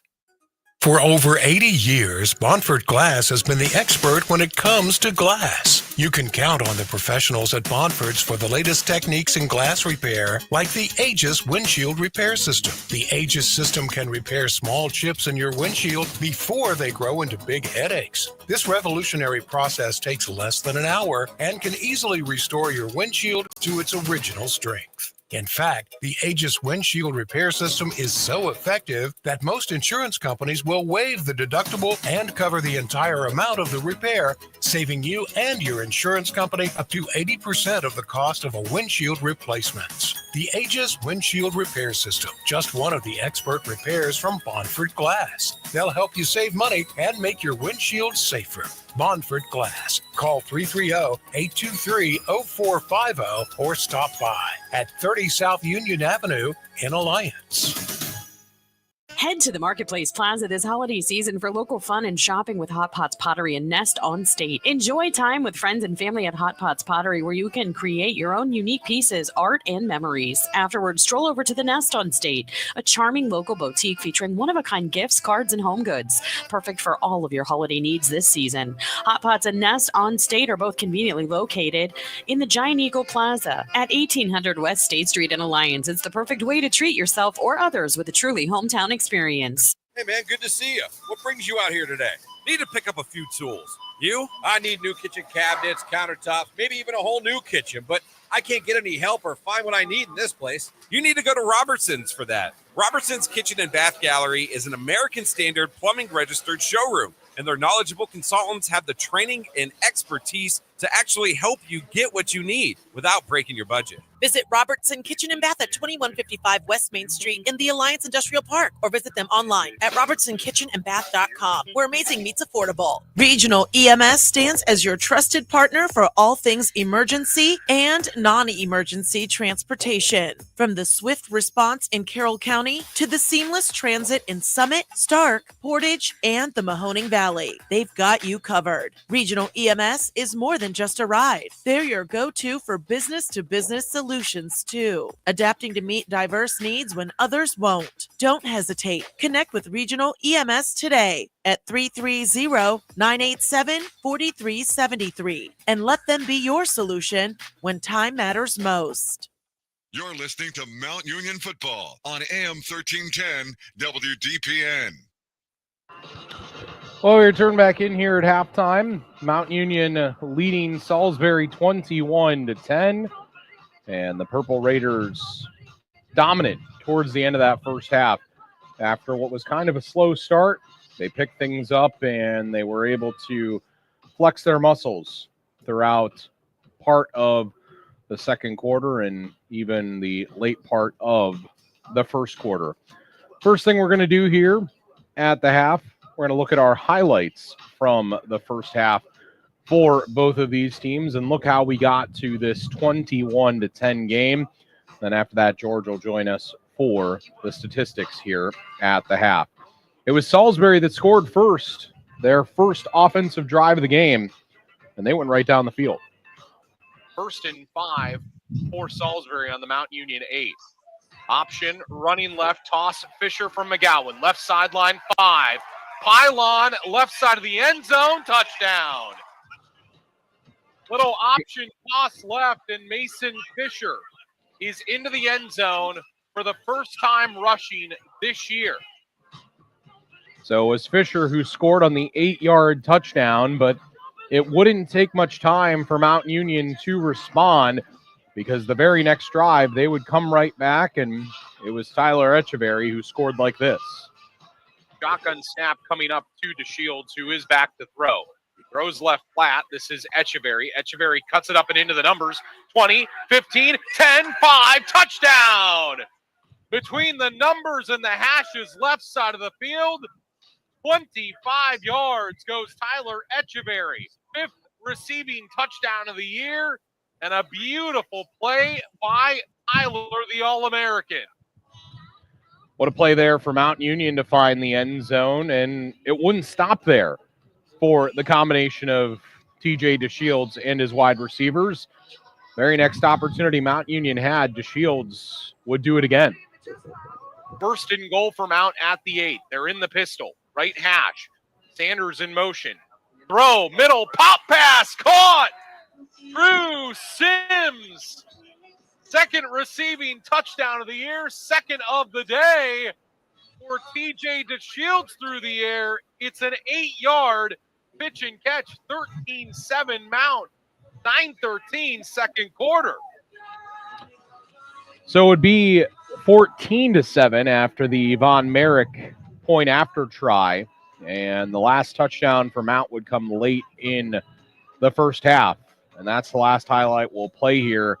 Echeverry did one through the air. This one, I guess you could say through air, and this one on the ground as Echeverry, for the 25th time this year, found the end zone on this play. 1st and goal from the 2. Pistol. Give Echeverry touchdown number 25 of the year for Ty Echeverry. Ran right over the center in Mason Portner and the left guard in Gio Kennedy, and high stepped into the end zone. It's 20-10 Mount Union on a 2-yard burst. So it's 21-10 Mount Union, the score here at the half. And now with the halftime numbers and a look at all of the stats, here's George. Yeah, John, we'll look at the team stats first. Mount Union with 13 first down, Salisbury with 9. Rushing yards, Mount 26 yards on 11 attempts. Salisbury 64 yards on 18 attempts. Passing yards 223 for Mount, 87 for Salisbury. For total yards and plays, 33 plays for 249 yards for Mount, 30 plays for 151 yards for Salisbury. Time of possession, actually, no surprise, favored by Salisbury with 15:54 to Mount with 14:06. Individually, for Mount, the Shields, 15 for 20, 1 interception, 203 yards, 2 touchdowns. Receiving, Saunders, 5 catches for 97 yards. Echeverry, 5 receptions for 97 yards. Echeverry, 3 receptions for 42 yards and a touchdown. Sims, 1 catch for 8 yards and the other touchdown. Rushing the ball, Echeverry, 10 attempts for 27 yards and a touchdown. Looking individually at Salisbury. Surprise here, McGowan threw the ball 12 times, completed 7 for 87 yards. Running the ball, Davis. Catching the ball, Davis, 3 catches for 35 yards. Fisher, Clark, Richards, and I know I'm going to pronounce it wrong, John, because you were dealing with it the whole half. Balazaire. Did I say that right? Belazaire, 1 for 3 yards. And rushing for the Seagulls, McGowan, 7, 21 yards. Belazaire, 2, 16. Clark, 2, 20 yards. Davis, 3 for 9. Fisher, 3 for 8, and the touchdown. Cox, 1 rush for 4 yards. Well, we're going to take a time out here again at the half. And at the half, Mount Union 21, Salisbury 10. We'll take this 2-minute break, and when we return, we'll get you the second half of action again. Halftime, Mount Union 21, Salisbury 10. We'll take this time out. Hello, Purple Raider fans. Chuck Moore here, former Mount Union running back, 4-time national champion, and 2001 Ghilardi Trophy winner. Are you facing some major financial events, things like retirement, marriage, divorce, or selling a business? We at Markham Wealth understand, and we can help. Call 330-564-8590 or visit www.markhamwealth.com for a free consultation. Neither tailored services nor the background of your financial professional should be construed as a guarantee of a particular outcome. Past performance does not guarantee future results. All investing comes with risk, including risk of loss. Markham Wealth is an SEC registered investment advisor. Registration does not imply a certain level of skill or training. Regional EMS stands as your trusted partner for all things emergency and non-emergency transportation. From the swift response in Carroll County to the seamless transit in Summit, Stark, Portage, and the Mahoning Valley, they've got you covered. Regional EMS is more than just a ride. They're your go-to for business-to-business solutions, too, adapting to meet diverse needs when others won't. Don't hesitate. Connect with Regional EMS today at 330-987-4373 and let them be your solution when time matters most. Lori's Mount Union Diner in Alliance crafts mouth-watering breakfast and lunch before your very eyes. Committed to quality and culinary artistry, they serve satisfying meals showcasing love. Operating on a cash-only basis, keeping things simple so you can focus on savoring the delectable flavors. Beyond exceptional food, the diner transforms your meal into an engaging show. The kitchen is the stage. Come for the food, stay for the delightful performance at 2300 South Union Avenue in Alliance. So here I am in line at Papa Gyro's. I order the Gyro Supreme. Suddenly, the lady behind me chimes in. It's pronounced gyro. Then the fella behind her says, It's a gyro. I turn my back and I finish my order. I also need a large Grecian salad, some baklava chocolate swirl, and a Cajun gyro. Gyro. Gyro. Okay. So no matter how you say it, you're not far from a Papa Gyro's. For Pete's sake, it's Papayitos. Find the Papayitos closest to you at papayitos.com. Who's Pete? Head to the Marketplace Plaza this holiday season for local fun and shopping with Hot Pots Pottery and Nest on State. Enjoy time with friends and family at Hot Pots Pottery, where you can create your own unique pieces, art, and memories. Afterwards, stroll over to the Nest on State, a charming local boutique featuring one-of-a-kind gifts, cards, and home goods. Perfect for all of your holiday needs this season. Hot Pots and Nest on State are both conveniently located in the Giant Eagle Plaza at 1800 West State Street in Alliance. It's the perfect way to treat yourself or others with a truly hometown experience. Hey, man, good to see you. What brings you out here today? Need to pick up a few tools. You? I need new kitchen cabinets, countertops, maybe even a whole new kitchen, but I can't get any help or find what I need in this place. You need to go to Robertson's for that. Robertson's Kitchen and Bath Gallery is an American Standard plumbing registered showroom, and their knowledgeable consultants have the training and expertise to actually help you get what you need without breaking your budget. Visit Robertson Kitchen and Bath at 2155 West Main Street in the Alliance Industrial Park, or visit them online at robertsonkitchenandbath.com, where amazing meets affordable. For over 80 years, Bonford Glass has been the expert when it comes to glass. We return back in here as at the half. At the end of the half now, 21-10, Mount Union leading over Salisbury as we get set to start this second half of play. Mount Union will kick the ball deep to Salisbury, who we've been told did trail earlier this year to Johns Hopkins at the half. Probably their best quality win of the season, and they ended up coming back and dominating that game. Merrick will kick this deep and fielded by one of the upbacks in Gianetti. And Gianetti gets across the 25 near the 30-yard line. First and 10 for Salisbury at their own 29. See if Mount Union can continue what they were starting to do late there in the second, or in the second quarter. They're really starting to find a dominant streak and kind of take over the game. First and 10 for Salisbury at their own 29, keeping is McGowan. And McGowan out of that triple option set, kind of a flex bone, runs right and has a nice gain of 3 yards to the 32. Thanks to my buddy Mike Hearn back in Ohio listening right now, and I want to give congratulations to my wife today, graduating with her master's from Baldwin Wallace. No, that's not Mount Union, but another OAC school. Second and 7 for Salisbury. Running left is Bella Zaire on the toss and thrown out of bounds late, but no flag, as gain of nothing there. Third and 7 coming up. This has been the strategy for Mount Union, forcing Salisbury into third and passing situations. Not that they can't pass, but they're known for their vaunted rushing attack that's second in the nation. Third and 7 for Salisbury, down 21-10. They have it at their own 32. Wide receiver either way, ball on the left hash. McGowan to throw, throws right, incomplete as Brubaker fell down at his own 40-yard line on the right side hashes. And Tony Cook, the corner, was the closest man to the ball. McGowan just threw it into the ground. Yeah, that was dangerous, though. That could have been intercepted. I can't believe he didn't see him slip. I think he was into the motion, though, so he couldn't help it. But, boy, was that a dangerous pass. That could have easily been intercepted by the Purple Raiders, and it would have been a pick six because there was nobody in front of them. So on to punt this deep now. Christensen talked to a lot of Salisbury folks at halftime, and they were saying that roughing the punter in the first half was the killer for them.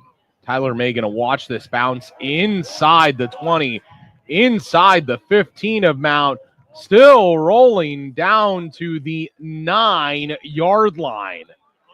What a kick there by Christensen. Didn't look like a lot in the air, but had a ton of overspin on it. And that top spin gave it a lot of roll. Yeah, 59 yards. Not his long of the year, though. As I said, he had a long of 73 at one point this year, which is pretty incredible. 1st and 10 for Mount, their longest field they've had to go. 91 yards. I think Tyler Echeverry this year had a 91-yard touchdown run against Wilmington. So he's familiar with it. DeShields wants to throw, throws right. This is Echeverry to the 10. Middle of the field to the 12 on a gain of 3. TJ had a lot of time there. He looked over the whole field, and then nobody else was open except Tyler underneath, and he finally went with that with the safety valve. You know, TJ DeShields went to Akron. That's where he started. Went to Sul Ross State in D2 and had a great time playing there, but it's great to see the local kid earn his keep here as a graduate player at Mount Union. 2nd and 7 at their own 12. Broken play here, and TJ makes something out of nothing there. Ends up gaining some yards on a broken play on a zone read style play and simply ran middle of the field and said, you know what? I'm 6'4". I'm big enough to gain some yardage, and he gains 3 yards. 3rd and 4 coming up for Mount at their own 15. You know, his accuracy today has been amazing, John. 16 for 21, 76% of his passes completed today. Over 200 yards through the air, too. Yeah. With that lone interception, which actually settled him down.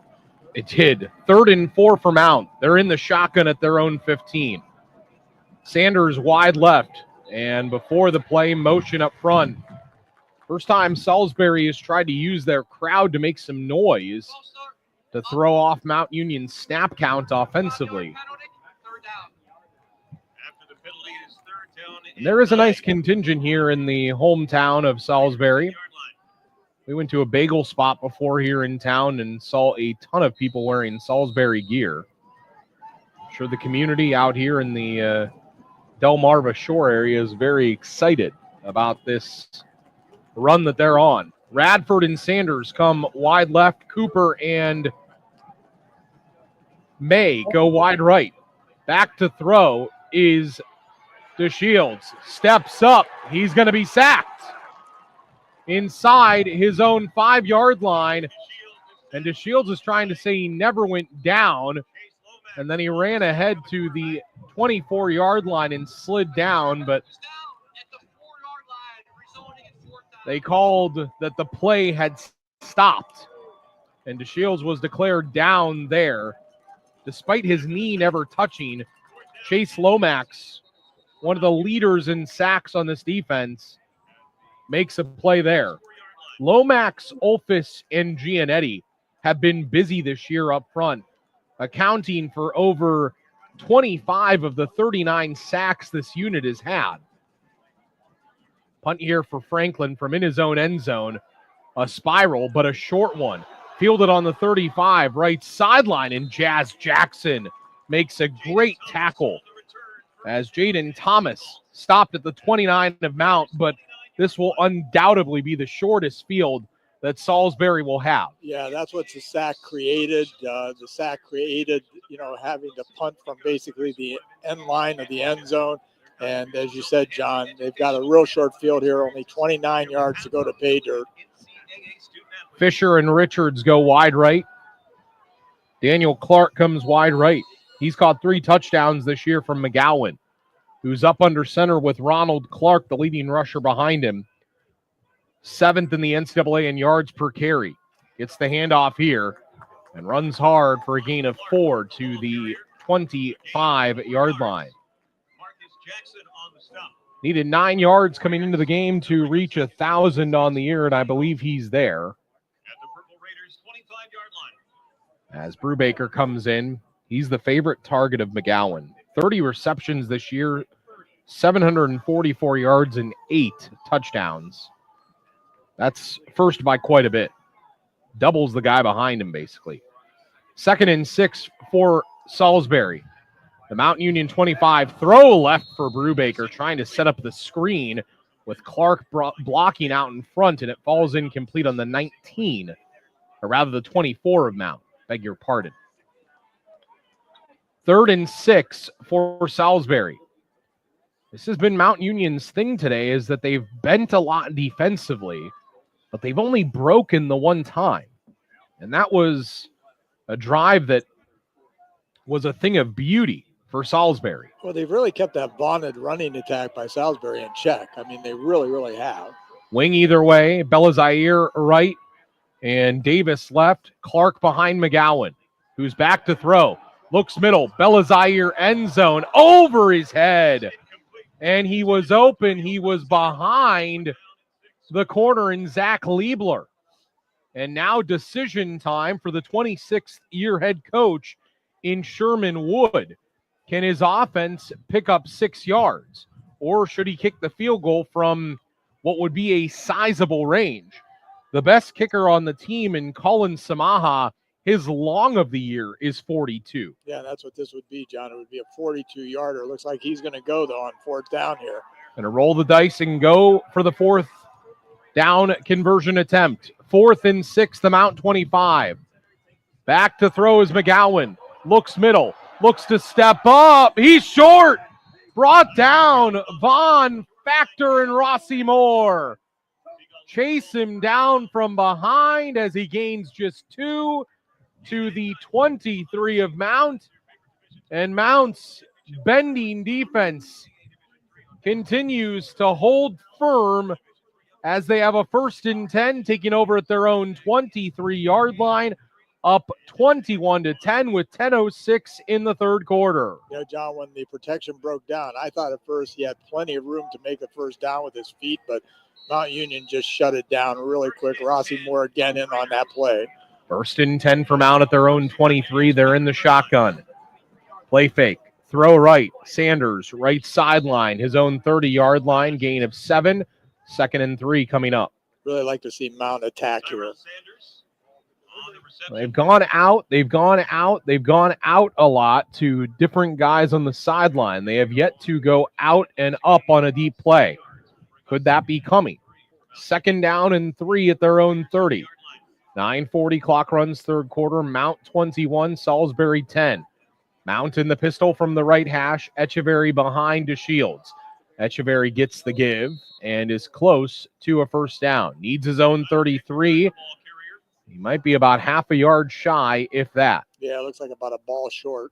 Well, now with the spot, that spot was sort of a bad spot. I thought he was about a ball short. So 3rd down and half a yard for Mount at their own 32.5-yard line. 9:08 clock runs 3rd quarter. They're ahead by 11 here on the road. Division III quarterfinal.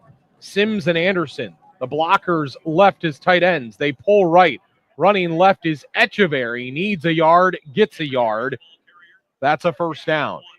That was a tough 1.5 yards of pure strength there by Tyler Echeverry. Yeah, he did a good job of just falling forward to get the 1st down. He extended himself and did a really nice job. At 5'10" and 200 pounds, he is built like a little pinball down there when he runs. 1st and 10 from the 34. DeShields throws left. And out of the shotgun, the pass wide on his own 45. 2 guys in coverage out there.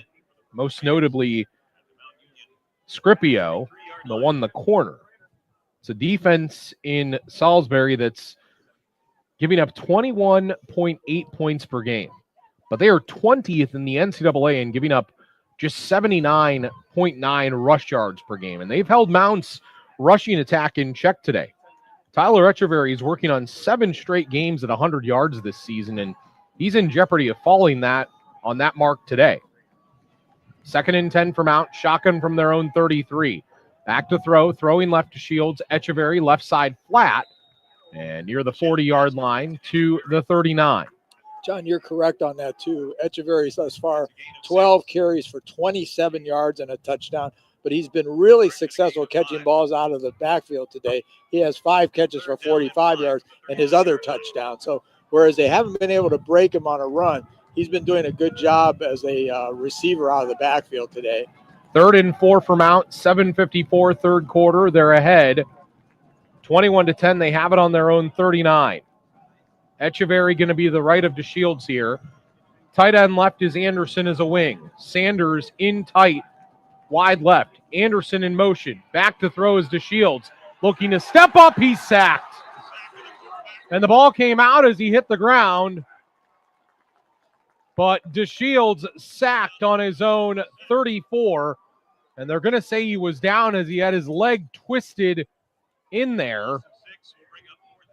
And what a play made up front by the Big Uglies for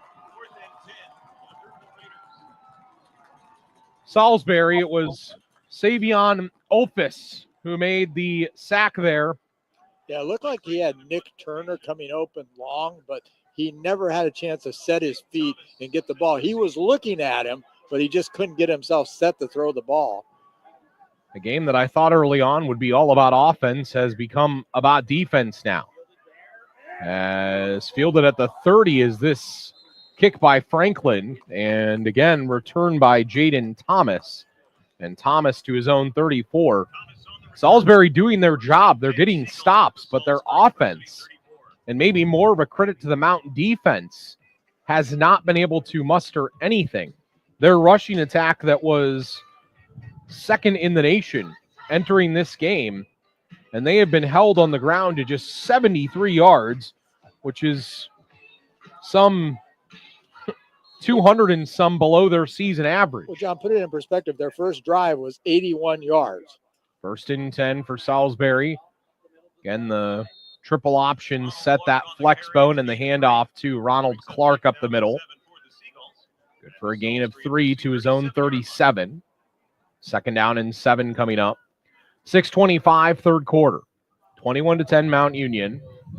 You're listening to the Purple Raiders on AM 1310 WDPN in Alliance. John Bozica, George Bozica with you from Salisbury University in Maryland. NCAA Division III quarterfinals. 2nd and 7 for Salisbury on their own 37. McGowan throws left. Pass caught. Left sideline. Bella Zaire across the 45 to the 47. Gain of 10. Moves the sticks. 13th pass, maybe more of the game for McGowan. Actually, probably his 16th pass there. Yeah, that'll be a 16th pass. And came into the game averaging just, 6 passes a ball game? Yeah, 6 passes a game. So 1st and 10 for Salisbury at their own 47. They can score here. This becomes a game. Cox now behind the quarterback. Fumbled play. It's on the ground. Being fought for. Mount Union thinks they've got it. Still no signal. Ball free. And it is. I thought Salisbury fell on the ball, but that was my look. But it could have changed. It's Mount Union ball. Wow, it changed. It at the 45 of Salisbury. Wow, there was a Salisbury player right there. It looked like he jumped on top of the ball. Must have come loose in the huddle on the ground, and Mount Union came up with a big turnover. Snap was kind of messed up there and didn't allow things to run smoothly. Boy, John, they take advantage of this. They blow this game wide open. Could be a big chance for Mount to really, really capitalize on a short field. 1st and 10 at the Salisbury 45. Do you attack right away here, John? You could. Turner goes wide left. Cooper and Sanders wide right. Pistol formation for DeShields. Echeverry to his left now in the shotgun. He's back to throw.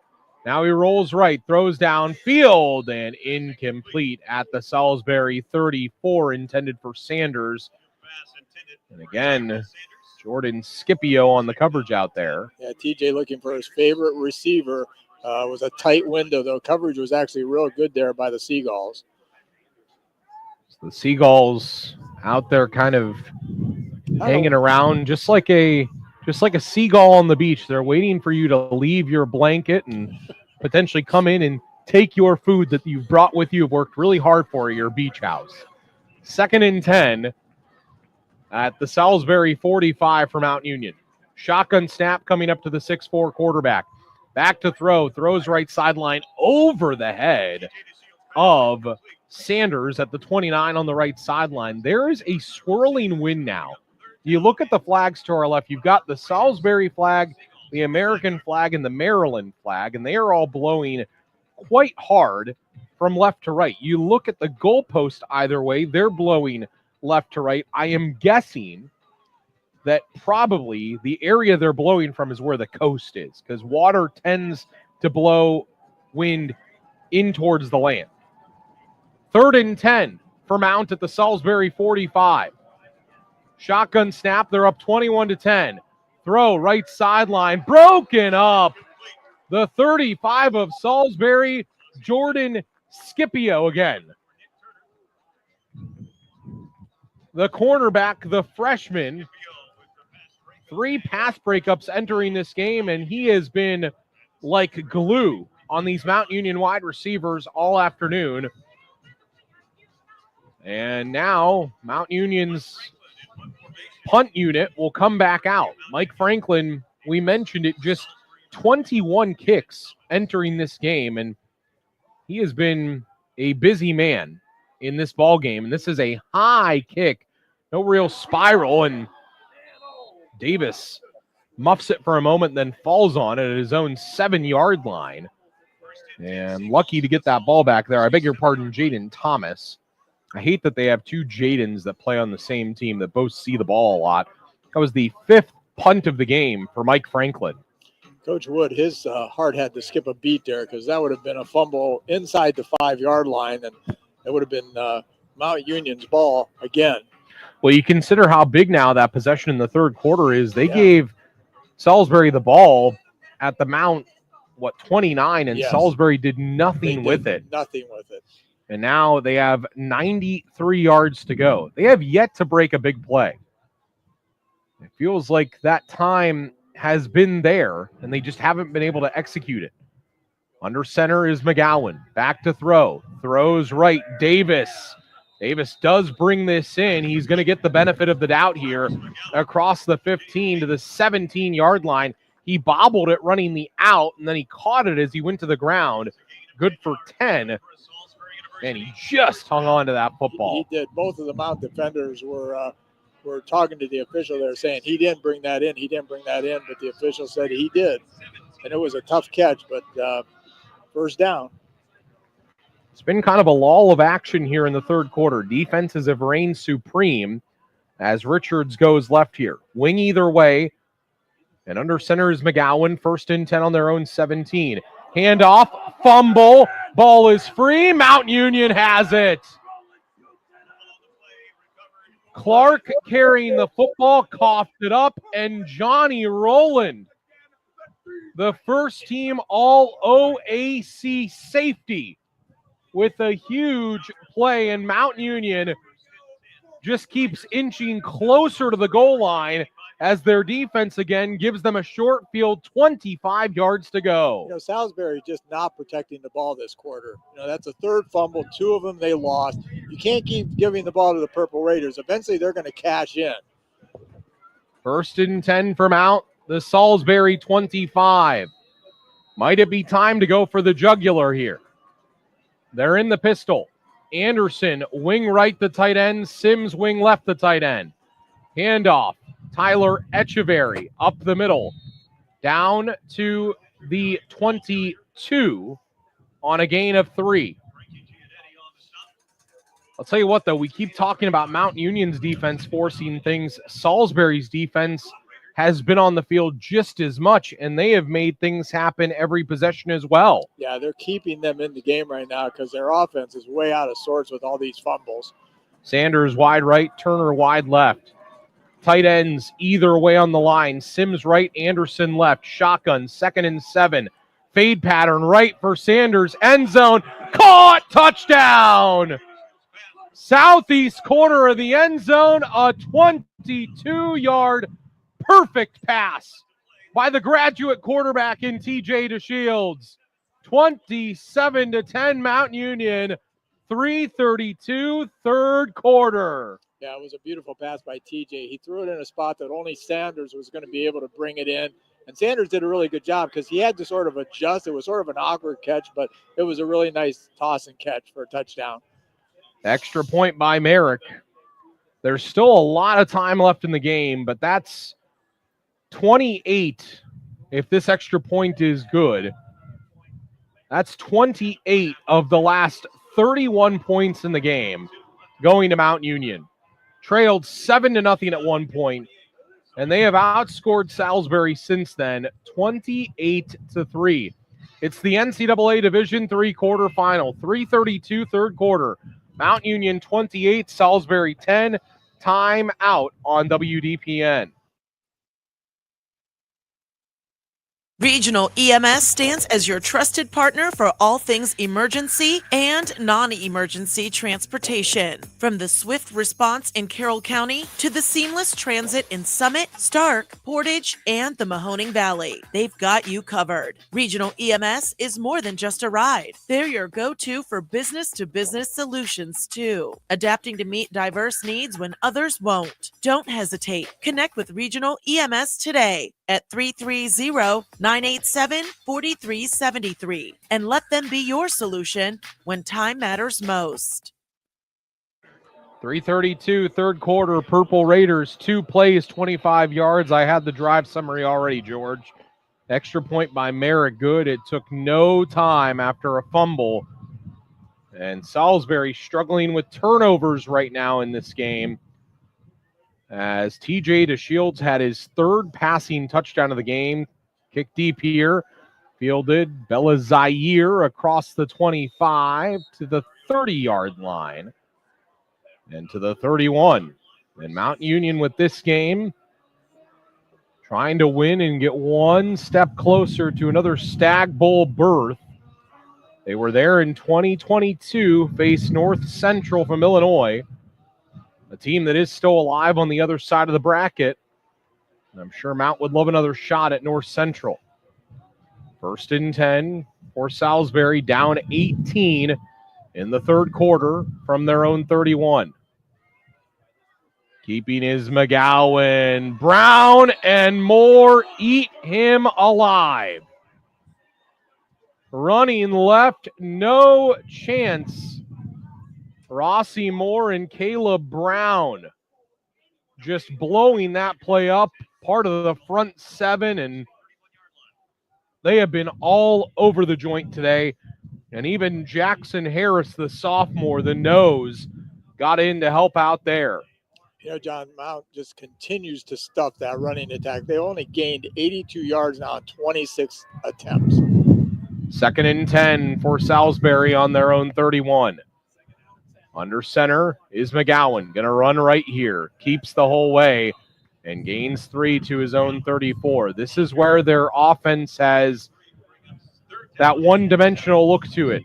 You talk to some folks around the program, and they'd probably tell you that Mount Union's diversified portfolio of things on both sides of the ball helps them coming into this game.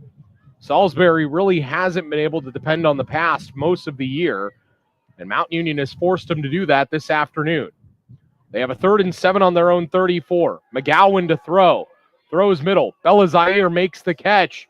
Bella Zaire going to be a yard shy of the first down, and he fumbled the ball. And it's going to be Mount Union who forces the 4th down, as Bella Zaire did keep it. And I think if you're Coach Sherman here, Coach Sherman would, you've got to go for this. Well, you got to rely on what got you here. That's your running game. Even though they've stuffed it, you know, this is it. 4th and 1. Salisbury at their own 40. 1:30 in the third quarter. They're down 28-10. McGowan under center. Davis wing left, wing right, Bella Zaire. Clark behind him. McGowan keeps it. McGowan needs a yard. McGowan, might he be short? Depends on the spot. Mount Union says they're going to have the football, and this is all about the spot. He might have gotten a favorable one. I don't know, John. It looks to me like he might just be just short. He got the first down. Official, wow. The head linesman in Kyle Rasanovich signaled it there. A brave call, and It was really close. I mean, it looked like, just by eyesight, it looked like he was just about a ball short. But, the official's right there and sees everything. But, boy, where the marker was, it didn't look like he got to the line to get. 1 minute and 6 seconds. We're going to have an official timeout for measurement. Oh, So they are going to measure it. I don't think he got it. I'm still going to stand by that because he's on the other side of the 41 and it looked like he needed to be on the other side of the 41. So I think he's going to be short. So he's on the left side of the 41 is what you're saying. Yeah, he needs to be on the right side. Exactly. Because you just said he's on the other side of the 41 and he needs to be on the other side of the 41. I knew what I meant. Well, the listeners did not. So we're going to see here. And it's short. Wow. And what a crazy situation. It's Mount Union football as they get the ball on the turnover on downs. Mount Union had forced Salisbury to go for it there, and Salisbury had been signaled that they got the first down by the head linesman. Then they come in. Coach Sherman Wood says, how can you signal that on the field and then kind of renege on your call? And they're having a very spirited discussion because you really can't call for.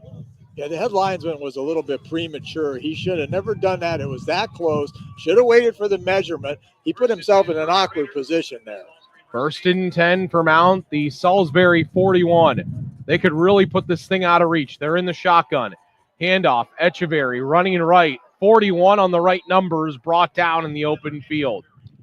John, it's 28-10 Mount Union, 55 seconds in the third quarter. Sorry, John. As tough as it's been for the Seagulls to gain yardage on the ground, it's been equally tough for Mount. 18 attempts, only 25 yards today.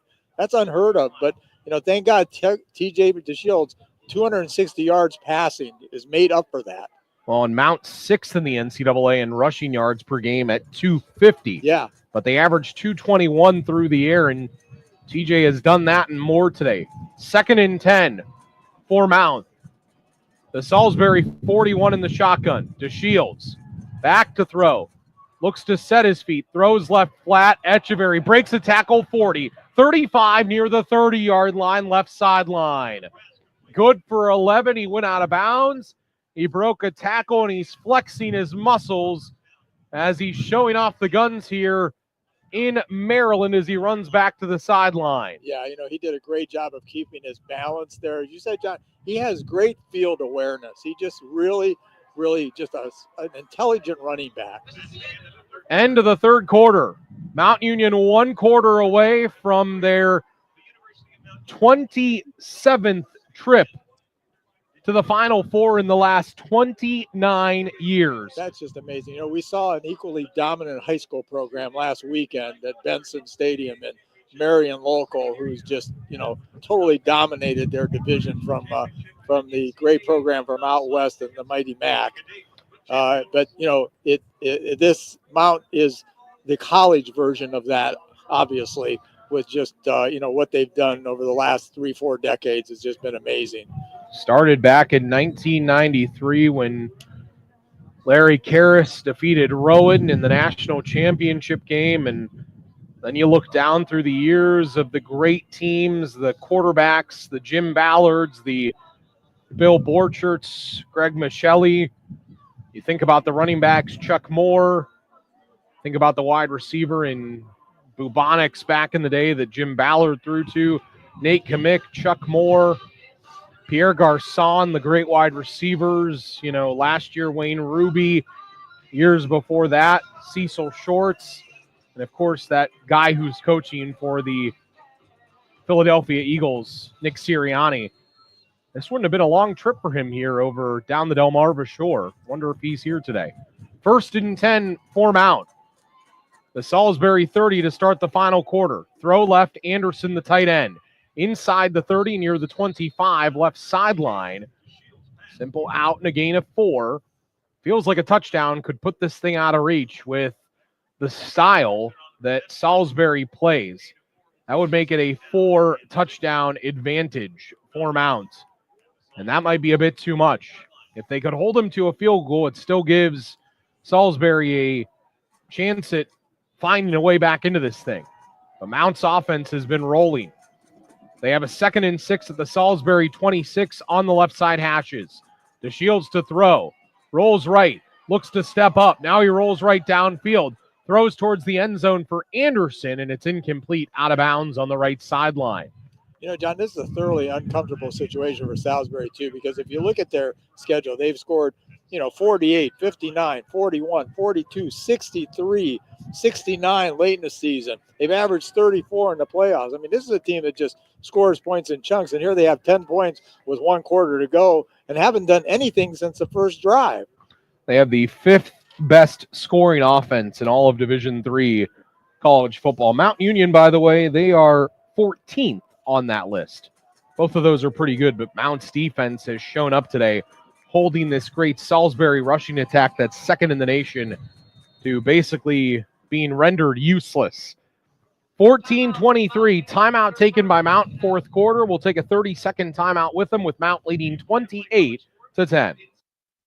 Hello, Purple Raider fans. Chuck Moore here, former Mount Union running back, 4-time national champion, and 2001 Ghilardi Trophy winner. Are you facing some major financial events, things like retirement, marriage, divorce, or selling a business? We at Markham Wealth understand, and we can help. Call 330-564-8590 or visit www.markhamwealth.com for a free consultation. Neither tailored services nor the background of your financial professional should be construed as a guarantee of a particular outcome. Past performance does not guarantee future results. All investing comes with risk, including risk of loss. Markham Wealth is an SEC registered investment advisor. Registration does not imply a certain level of skill or training.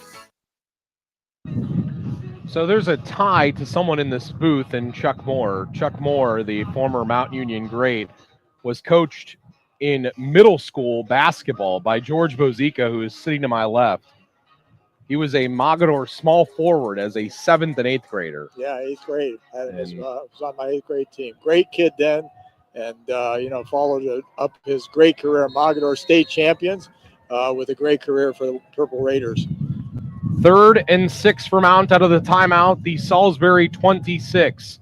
In the shotgun, DeShields fakes. Throws left sideline. Anderson can't bring it in on the 4-yard line. Left sideline. He was all alone, and he simply couldn't hang on. And Yvonne Merrick now will come on to attempt what will be a lengthy field goal of 43 yards. Yeah, he was wide open. It was a good throw by TJ, not a great throw. He had to sort of adjust to the ball, and it just was a tough catch to bring in because it was just awkward along the sideline. Mike Franklin to hold from the left hash. A 51-yard long this year. He's been 8 of 12 on field goals attempts. Yvonne Merrick's kick on the way, heading towards the uprights. It is good from 43 yards. Yvonne Merrick splits the uprights, and Mount Union goes ahead 31-10 with 14:09 in the final quarter. We'll take another timeout. You're listening to Mount Union Purple Raider football on AM 1310 WDPN. Regional EMS stands as your trusted partner for all things emergency and non-emergency transportation. From the swift response in Carroll County to the seamless transit in Summit, Stark, Portage, and the Mahoning Valley, they've got you covered. Regional EMS is more than just a ride. They're your go-to for business-to-business solutions, too, adapting to meet diverse needs when others won't. Don't hesitate. Connect with Regional EMS today at 330-987-4373 and let them be your solution when time matters most. 14:09 left in the game. Mount Union 31, Salisbury 10. Salisbury in a position here where if they do not score, then this thing is entirely over. Their defense has kept them in it as long as they can. It's time for their offense to produce. Merrick's kick called a fair catch. Bella Zaire inside the 5 off to our right, and Salisbury, who was a perfect 12-0 entering this game, staring their first loss of the season in the face here and staring an exit in the NCAA quarterfinal in Division III at this point. They were unblemished coming into this game. Coach Sherman Wood was hoping that win number 215 in his career would be the sweetest one of the bunch. The Mount Union trying to ruin that potential party. 1st and 10 for Salisbury on their own 25. McGowan, toss right, Davis. Davis in the open field near the 30-yard line and brought down on the right sideline at his own 30. Gains 5, tiptoeing the sideline. The thing about Salisbury is that they just don't score quick. No, they don't. John, on that field goal drive from Mount, 6 plays, 14 yards, a minute 57, 43-yard field goal by Merrick to get us to the 31-10 score we have. No, they don't score quick. So 2nd and 5 for Salisbury at their own 30. McGowan wants to throw. Left flat, Belizaire, 30-yard line. Left sideline, 35. Near the 40-yard line, went out of bounds right at the 40. That's 10 yards. That's a safe play that can get them yardage, but they need a whole heck of a lot more than that if they're going to get back into this thing. Down 31-10 with 13:28 in the clock running in the game. You know, John, for as many stars as the Purple Raiders have had offensively today, really the story is this defense. They've just done a fantastic job all day, and let's see if they can close this out. I believe they will. 1st and 10 for Salisbury to their own 40. Lots of misdirection. Toss right. This is Brubaker. Open field. Brubaker 45. Midfield. Other 45 near the 40 of Mount Union. Nice misdirection play there. And Micah Brubaker, again, the second team performer in their conference at wide receiver with a nice play there. Both of their wide receivers are second team New Jersey Athletic Conference performers, and he was a broken tackle away there from really making that into a big play. Yeah. And it appears as though Mount's defense may be taking the foot off the gas just a little bit here. We'll see if they stiffen again as Salisbury has crossed midfield. 1st and 10 to the Mount 41. Mount showing blitz. McGowan back to throw. Fires deep middle for Clark. Clark brought it in inside the 10, middle of the field. Over Zach Liebler, the freshman corner. Clark all the way down to the Mount 8-yard line on a gain of 33. 1st and goal for Salisbury at the Mount 8. You know, Zach Liebler there from Massillon was draped all over him. That was just, you had to see the catch to believe it. It was just an outstanding catch. Fisher, wing right. Davis, wing left. Clark and Brubaker come wide left to the field. Clark behind the quarterback in McGowan. Option right. Davis, right sideline 5. Leaps over Liebler. The corner flying in, trying to make an aggressive play, but a gain of 3 as Jaden Davis ran that option right. 2nd and goal from the 5. We are to 11:40 in the game. Mount 31, Salisbury 10. A score here is needed for Salisbury to have any chance in this game. Daniel Clark goes wide right. Wide left comes Brubaker. Wing either way. Ronald Clark behind the quarterback in McGowan. Toss left. Belizaire. Belizaire 5. Belizaire corner of the end zone. Touchdown. Left sideline, the southwest corner of the end zone. It's a touchdown, a 5-yard scamper by Dario Belizaire. And it's Mount Union 31 and Salisbury 16. Salisbury needed 6, and they got it with 11:15 in the game. Yeah, Belizaire did a really good job. He knew he needed to get to the pylon. He basically stepped right on top of it to get the touchdown. Extra point by Smack on the way. And again, he smacks one through the uprights onto the track on the practice field off to the left of Seagull Stadium. 11:15 left in the game. Salisbury has breathed some life into their sideline and their chances to keep this season alive. It's Mount 31, Salisbury 17. Timeout. Lori's Mount Union Diner in Alliance crafts mouth-watering breakfast and lunch before your very eyes. Committed to quality and culinary artistry, they serve satisfying meals showcasing love. operating on a cash-only basis, keeping things simple so you can focus on savoring the delectable flavors. Beyond exceptional food, the diner transforms your meal into an engaging show. The kitchen is the stage. Come for the food, stay for the delightful performance at 2300 South Union Avenue in Alliance. 11:15 left in the game. Mount Union 31, Salisbury 17. And we'll see if the Salisbury defense now can follow up that offensive, I guess, possession that they had been pining for most of this game. Kick deep here by Samaha, heads the way of Williams. And Darnell falls down at his own 12-yard line. Not a great scenario right there. And there is just enough time in this game for Salisbury to potentially get a stop here, get the ball back, and really, really make this interesting. This is arguably the drive of the game. You got the Mount Union big purple bird McCall over there dancing with the cheerleaders, trying to egg on the boys on the field. It's a big purple blob. He almost looks like Grimace from McDonald's. Gives Grimace vibes. 1st and 10 for Mount, their own 12. Throw left, Cooper. Cooper left side flat. Cooper 20. Cooper 25 near the 30-yard line. Man, they had a long field that they were looking at, and they said, let's pick up 15 on 1st down. 1st and 10 for Mount to their own 27. Yeah, good start to the drive after that. Salisbury drive, 6 plays, 75 yards, 2:54 on the clock. Bellazzari with a 5-yard run, Smack with the kick, made it 31-17. If anything, the Seagulls showed that they can score quickly when their backs are against the wall. 1st and 10 for Mount, their own 27. DeShields in the pistol.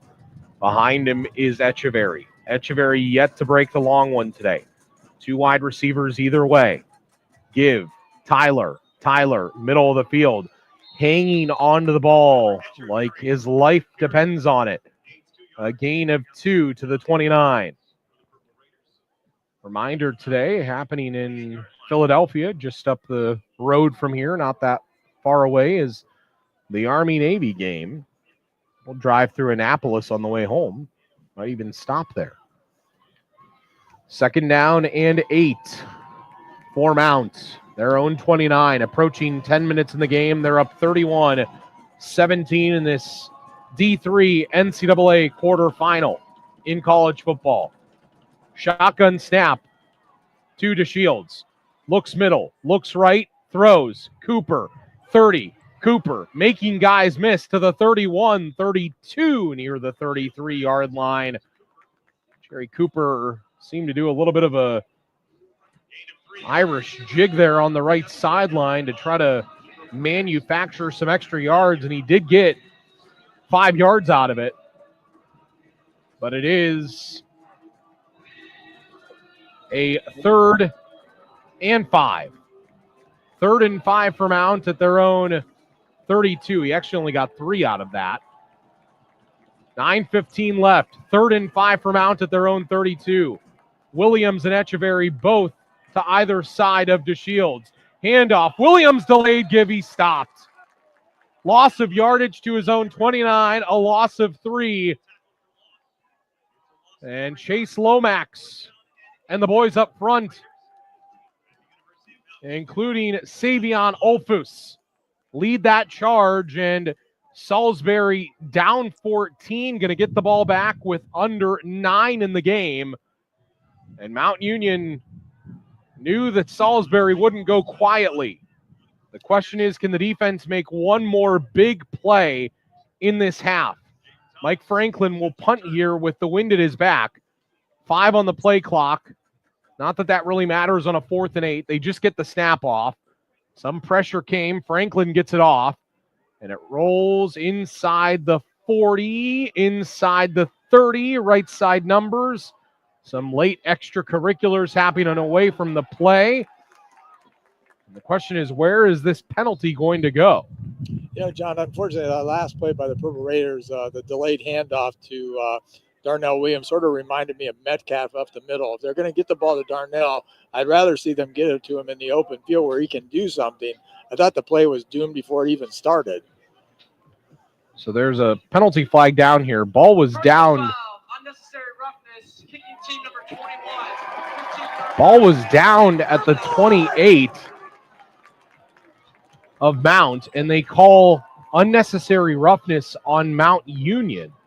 That's the second time there's been extracurriculars like that, and it's gone against Mount when it looked like it should have gone against Salisbury. Right, and it's improved the Seagulls' field position both times immensely. Now they have a much shorter field to go here with 8:09 to go. 57 yards from their own 43, down 14. Touchdown here, and this gets really interesting.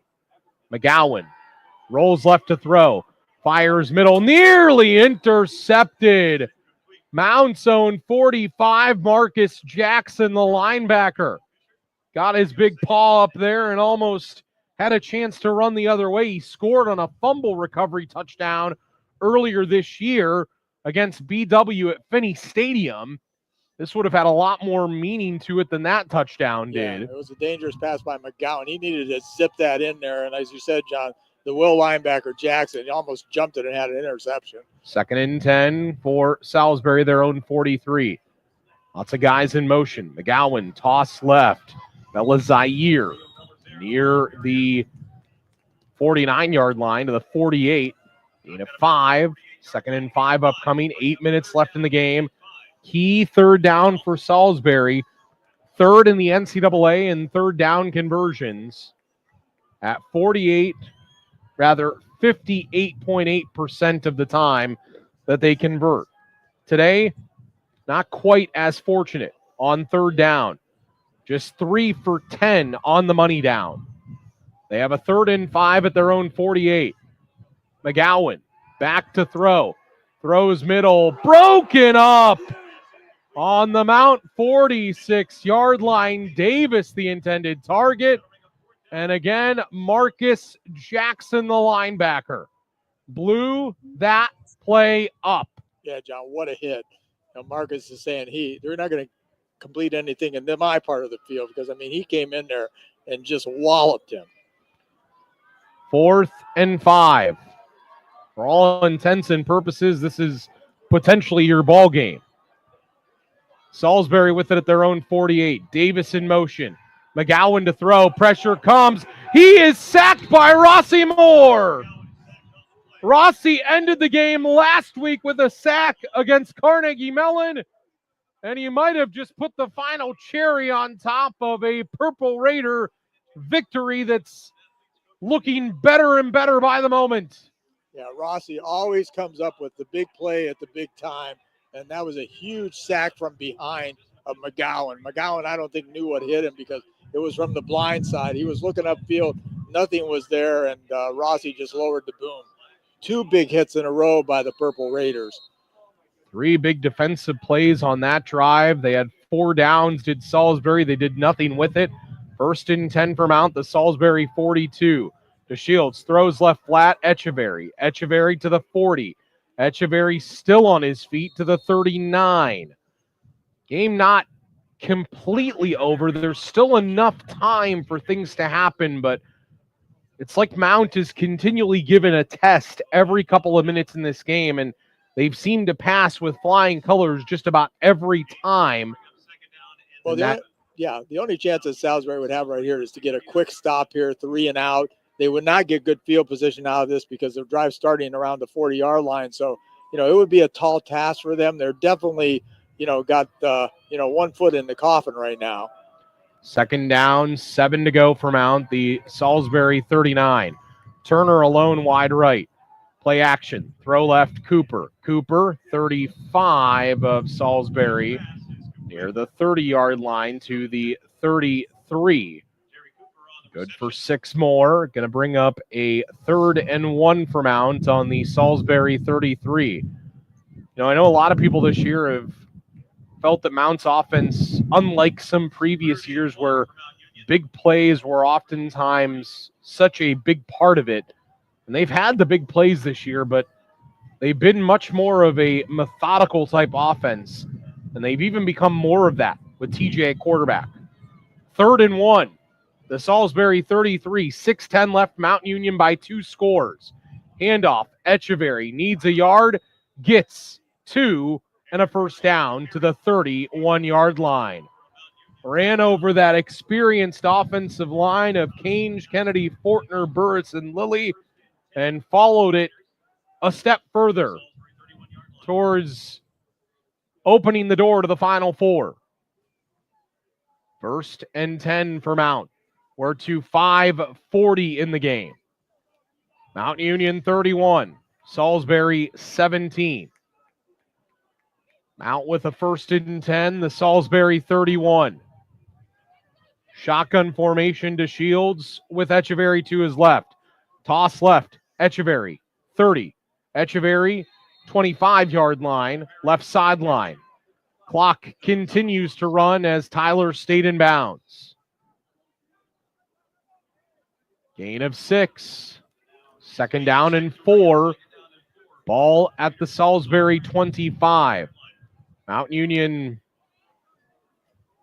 had the 1 turnover early in the game on the interception, and since then, TJ DeShields approaching a 300-yard afternoon through the air. Yeah, 280 yards, 282 yards thus far on 25 for 36.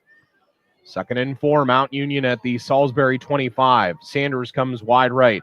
Handoff, Echeverry. Echeverry just pushing his way in the pile there, just trying to work a scrum towards the 20-yard line, and Coach Sherman Woods, sensing that time is no longer their friend, takes a timeout with a key 3rd down coming up for Mount on the Salisbury 24. 4:28 left in the game. They're going to put 4:33 back on the clock.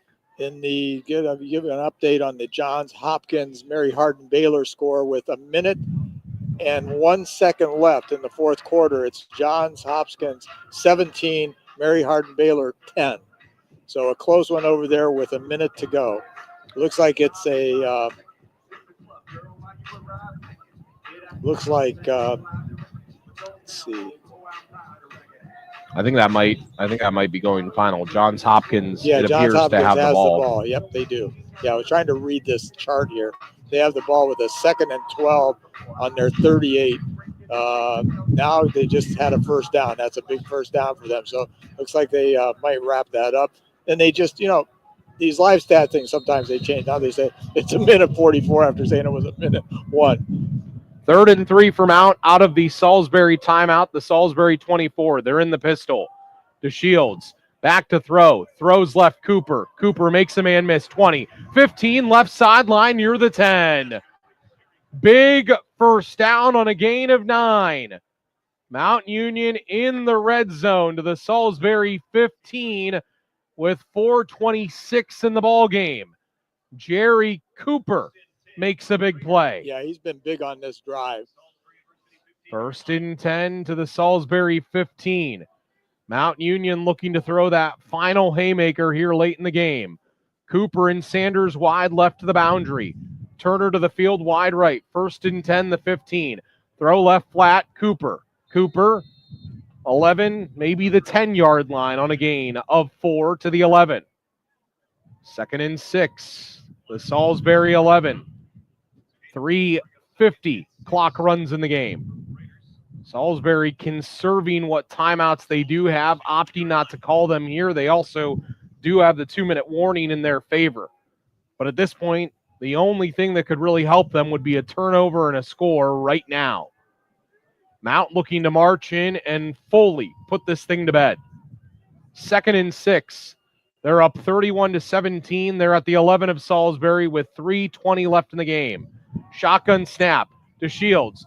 Fade pattern left corner of the end zone. Flag thrown as Sanders got caught up there with Malachi Baker, the corner for Salisbury. And whereas 15-yard penalties have gone against Mount most of the day, this big penalty here that would normally be 15 yards going to go against Salisbury and going to really be a backbreaker. Defense number 23. Placed in the spot of the foul, automatic 1st down. Going to be placed at the 4-yard line of Salisbury. First and goal at the 4 of Salisbury. Just 3:15 left in the game. Mount Union thinking, let's score, let's get on the bus, and let's go to the Final Four.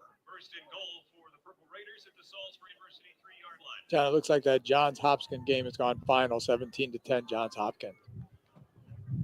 First and goal at the 4 of Salisbury for Mount. Pistol, give, Echeverry, touchdown, Mount Union. A 4-yard burst by Tyler Echeverry.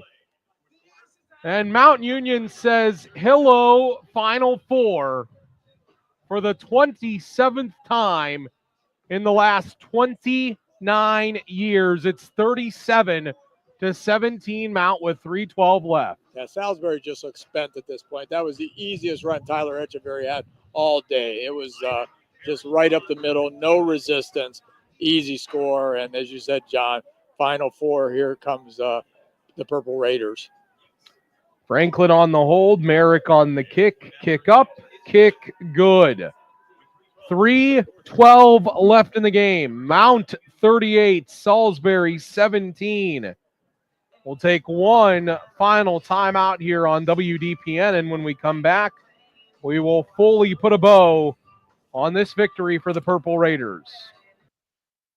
So here I am in line at Papa Gyro's. I order the Gyro Supreme. Suddenly, the lady behind me chimes in. It's pronounced gyro. Then the fella behind her says, it's a gyro. I turn my back and I finish my order. I also need a large Grecian salad, some baklava chocolate swirl, and a Cajun gyro. Gyro. Gyro. Okay. So no matter how you say it, you're not far from a Papa Gyro's. For Pete's sake, it's Papayitos. Find the Papayitos closest to you at papayitos.com. Who's Pete? 3:12 remains in the game. Mount Union needed 7 points to put this thing on ice, and they got 7 points. And really, at this point, all Salisbury can do is pad stats and hope for the miracle of all miracles. And I've seen enough ball to know that's not happening. John, all I can say is I'm looking at the drive summary chart. There's a lot of purple on there. That's all I can say.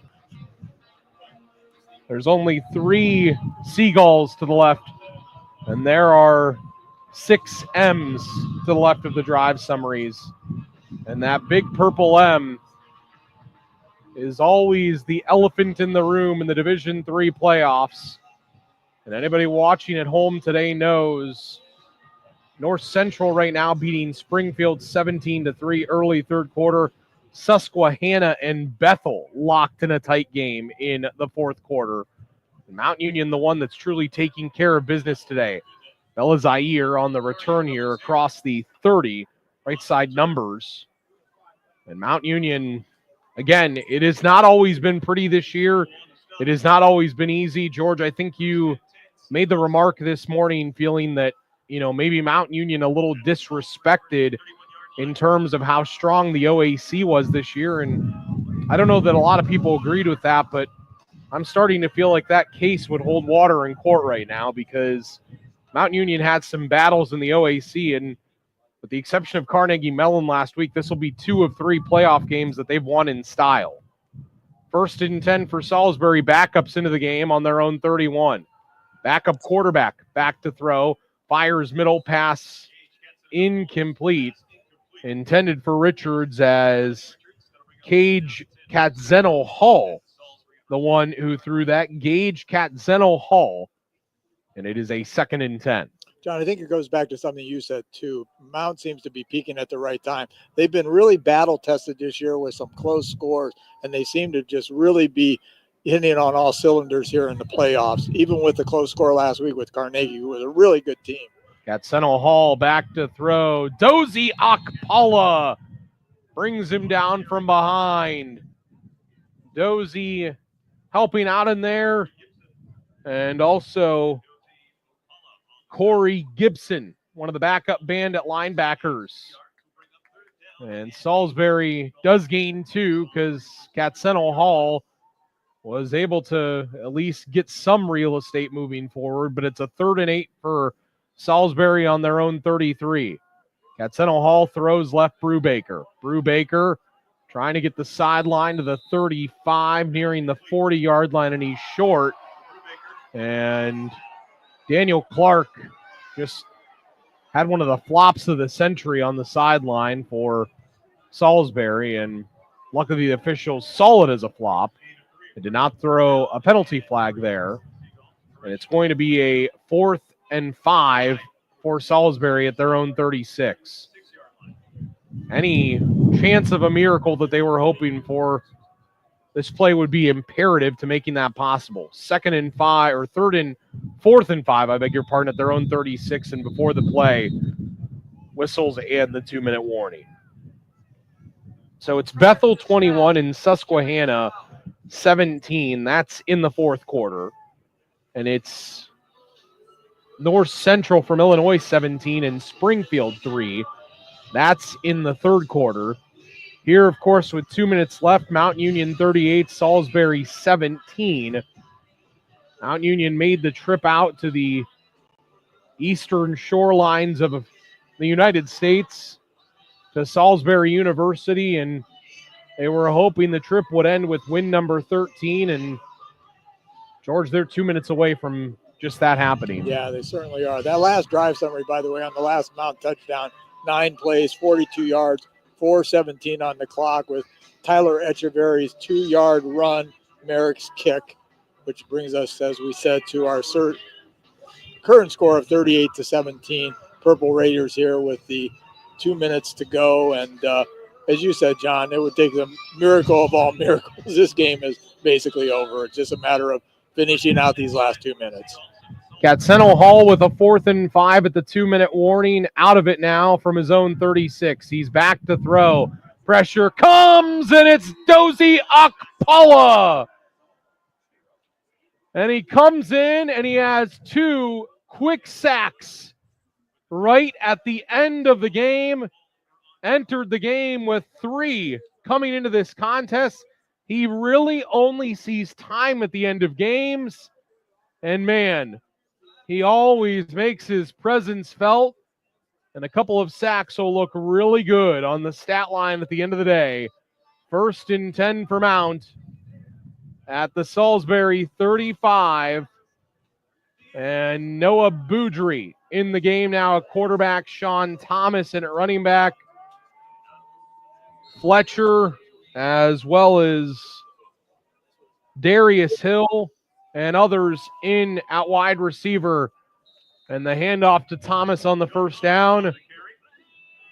At this point, these are all just for the sake of padding stats if you're Mount Union and getting reps. Ryan Iden, the 4th-string tailback, will come into the game here. 1:30 remains. No urgency in the Mount Union offense. They've already written their dissertation as to why they deserve to be a Final Four team. And it's a convincing argument. A 38-17 lopsided scoreboard right now here in Salisbury. 2nd and 7 from the 32 of Salisbury. Iden gets the handoff.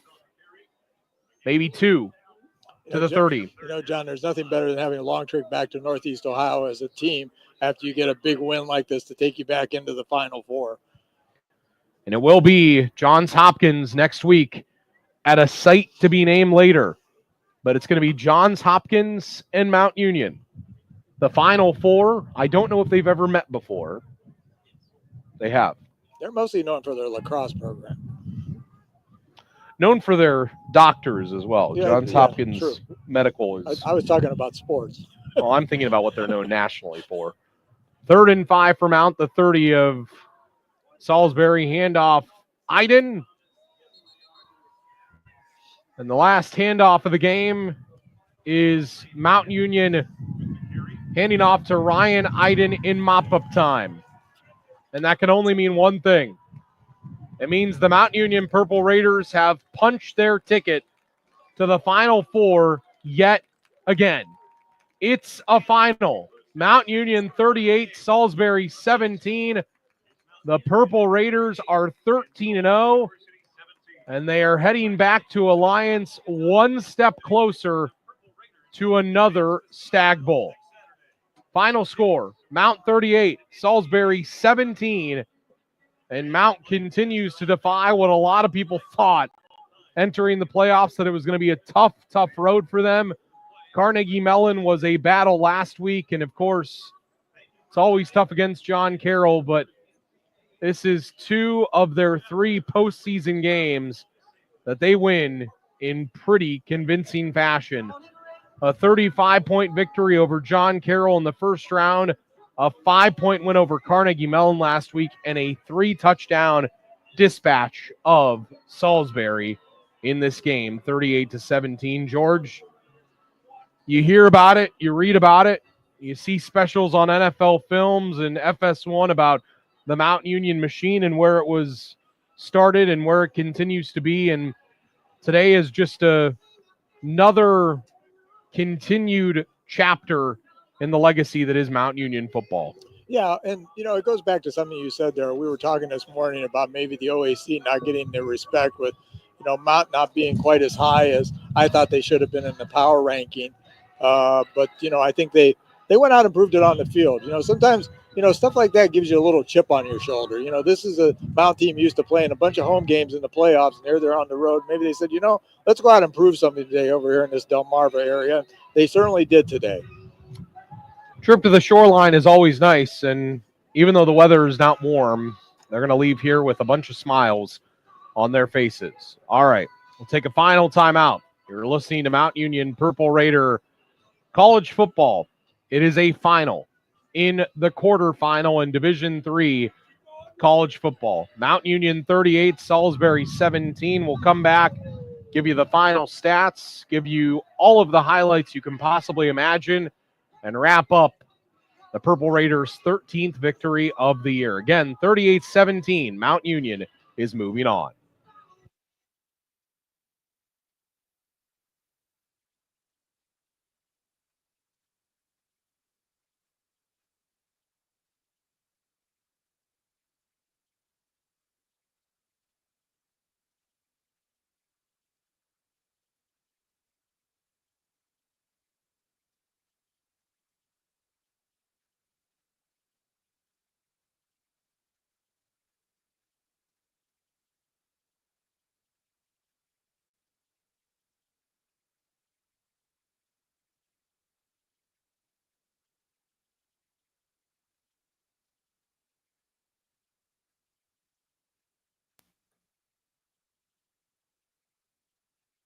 Head to the Marketplace Plaza this holiday season for local fun and shopping with Hot Pots Pottery and Nest on State. Enjoy time with friends and family at Hot Pots Pottery, where you can create your own unique pieces, art, and memories. Afterwards, stroll over to the Nest on State, a charming local boutique featuring one-of-a-kind gifts, cards, and home goods. Perfect for all of your holiday needs this season. Hot Pots and Nest on State are both conveniently located in the Giant Eagle Plaza at 1800 West State Street in Alliance. It's the perfect way to treat yourself or others with a truly hometown experience.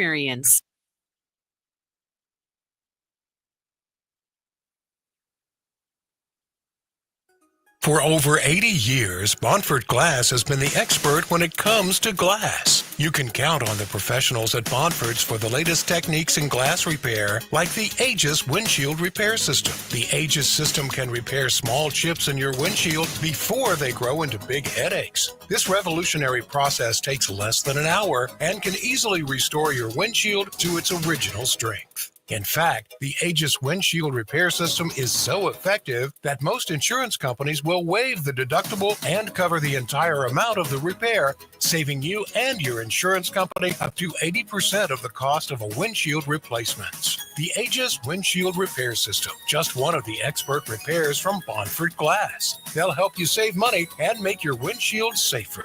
Bonford Glass. Call 330-823-0450 or stop by at 30 South Union Avenue in Alliance. Regional EMS stands as your trusted partner for all things emergency and non-emergency transportation. From the swift response in Carroll County to the seamless transit in Summit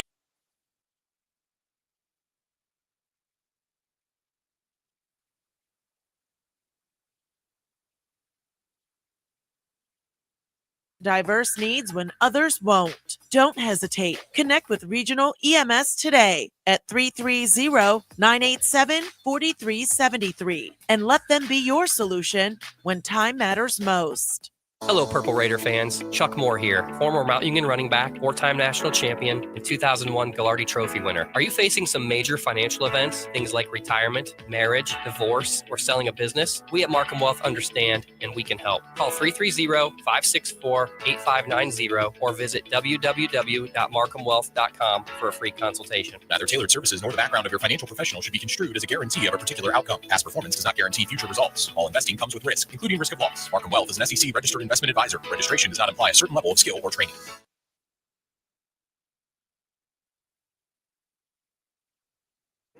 We return back in here on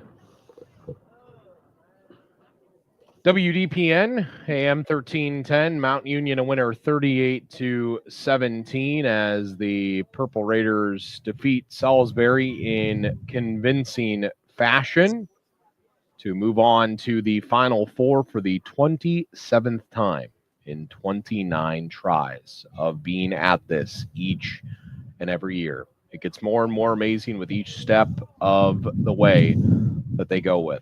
So, Mount Union moves on. They are 13-0. Salisbury bows out at 12-1. And George has all of our final numbers. We'll do that and then give you some of the highlights from the game and wrap this thing up. George, go ahead.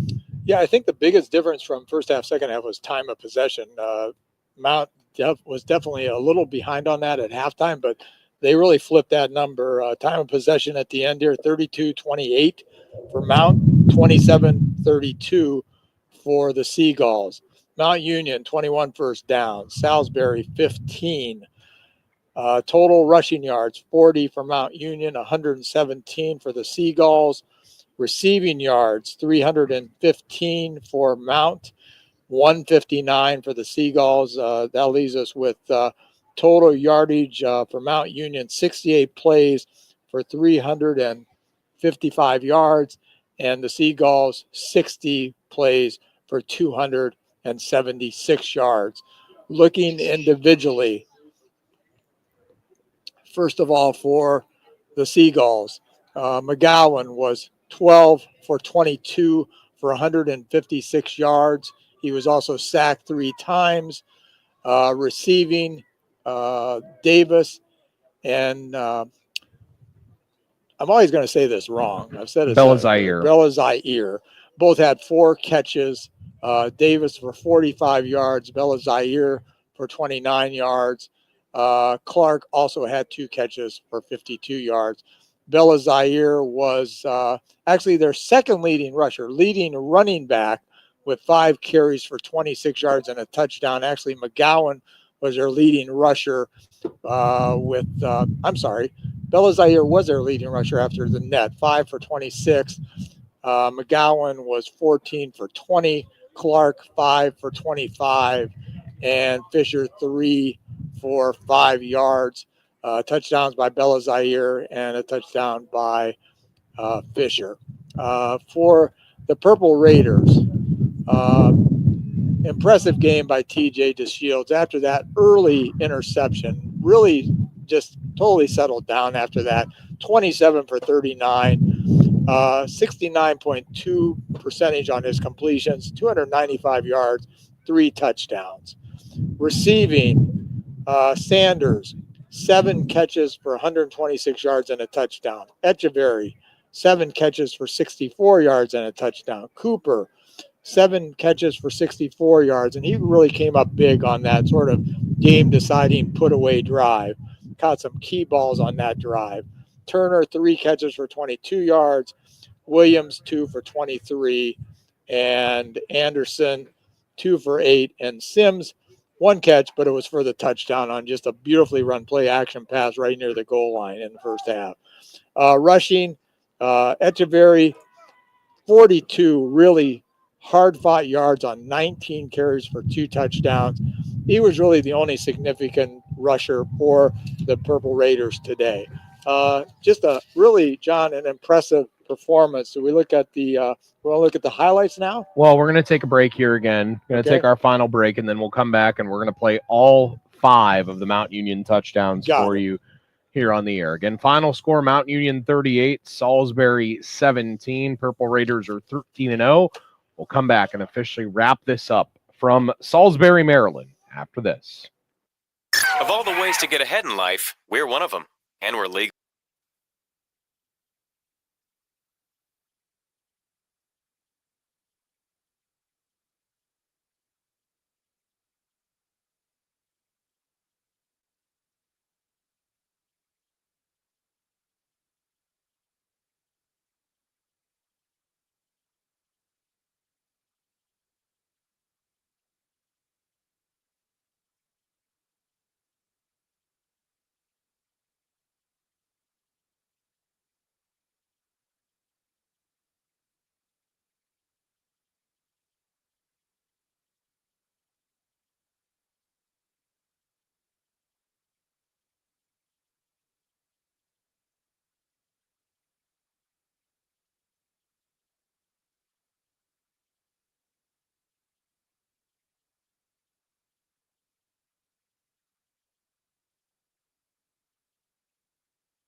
All about the music right here on AM 1310 WDPN.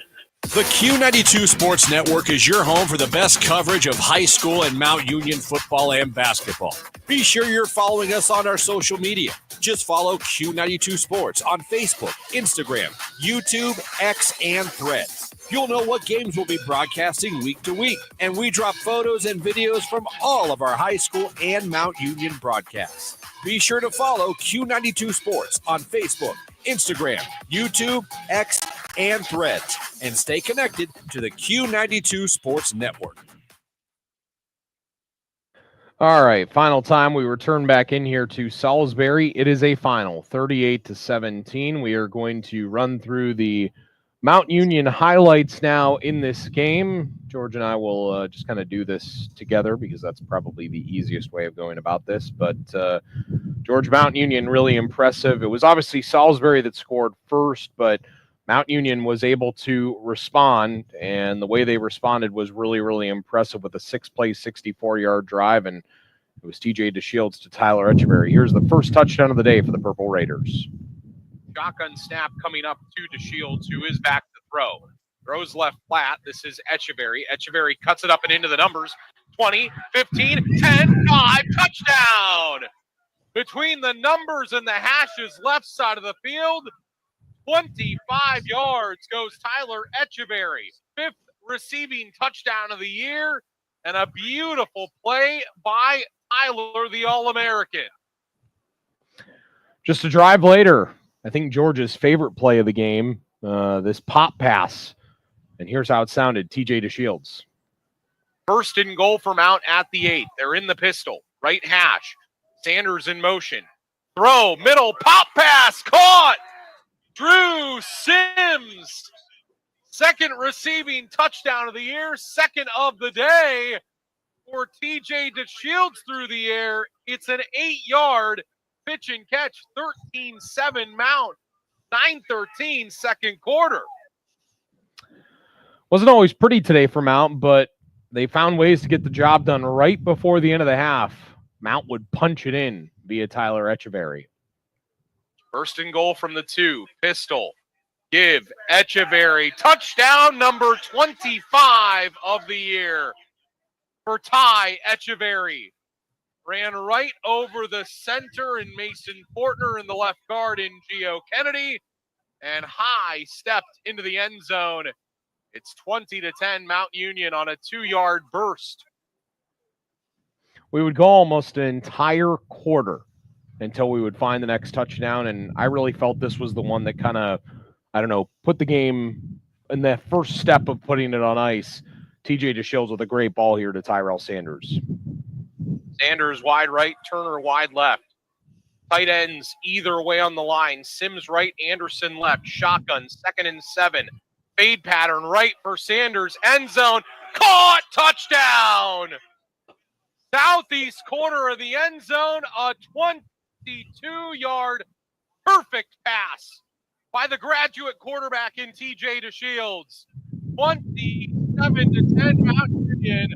3:32, third quarter.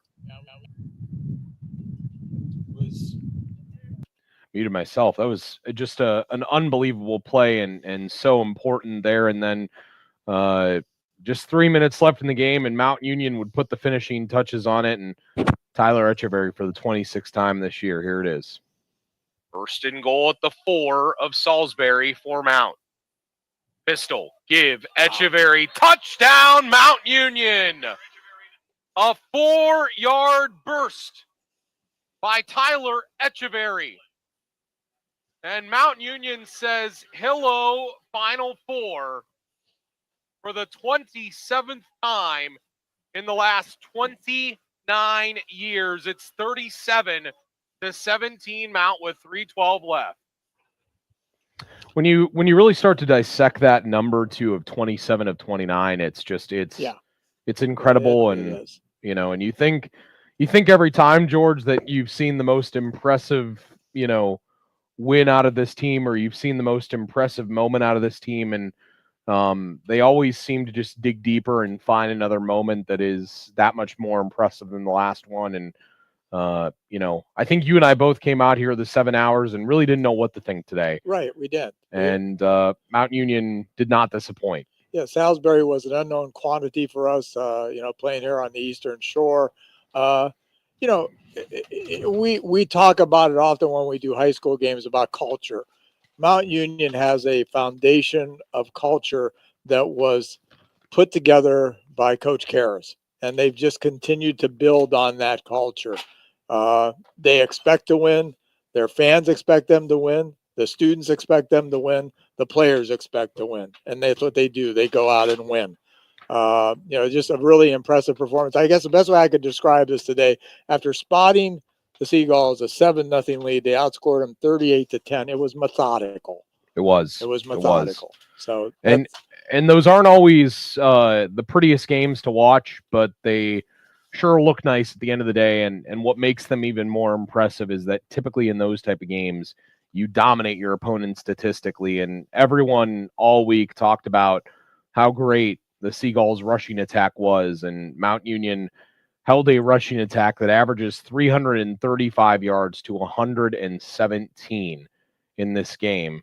And honestly, what's even more impressive is that Mount Union proved today that they don't need to rush the ball to win games. No. They can pass the ball, they can rush the ball, they can pretty much do whatever they want to on you, and they can beat you. And when that starts to become the case, that your ground game is as good as your passing game, watch out, because that's when teams really take that next step. And next week it's John Hopkins, and tell you what, I think there's a lot of teams that would be excited to be in that position. But if you're Johns Hopkins going into next week, you better bring your A game, because Mount Union's looking like a team of destiny this year, and that always happens. Let's not forget, this is a Johns Hopkins team that lost to Salisbury 41-13 by 28 points. I'm not saying, everything is different, but that's the only comparable score. And that's interesting. That's all I'll say. 41-13, that score. 31-7 or 38-17, this score. You put the two together, it means Mount Union should be heavily favored in the national semifinal next week. But anybody that knows anything about football knows that that's not always how it works. No. Next week, site to be determined, either Maryland or Ohio. Mount Union could get comfortable playing here in the Delmarva Shore area.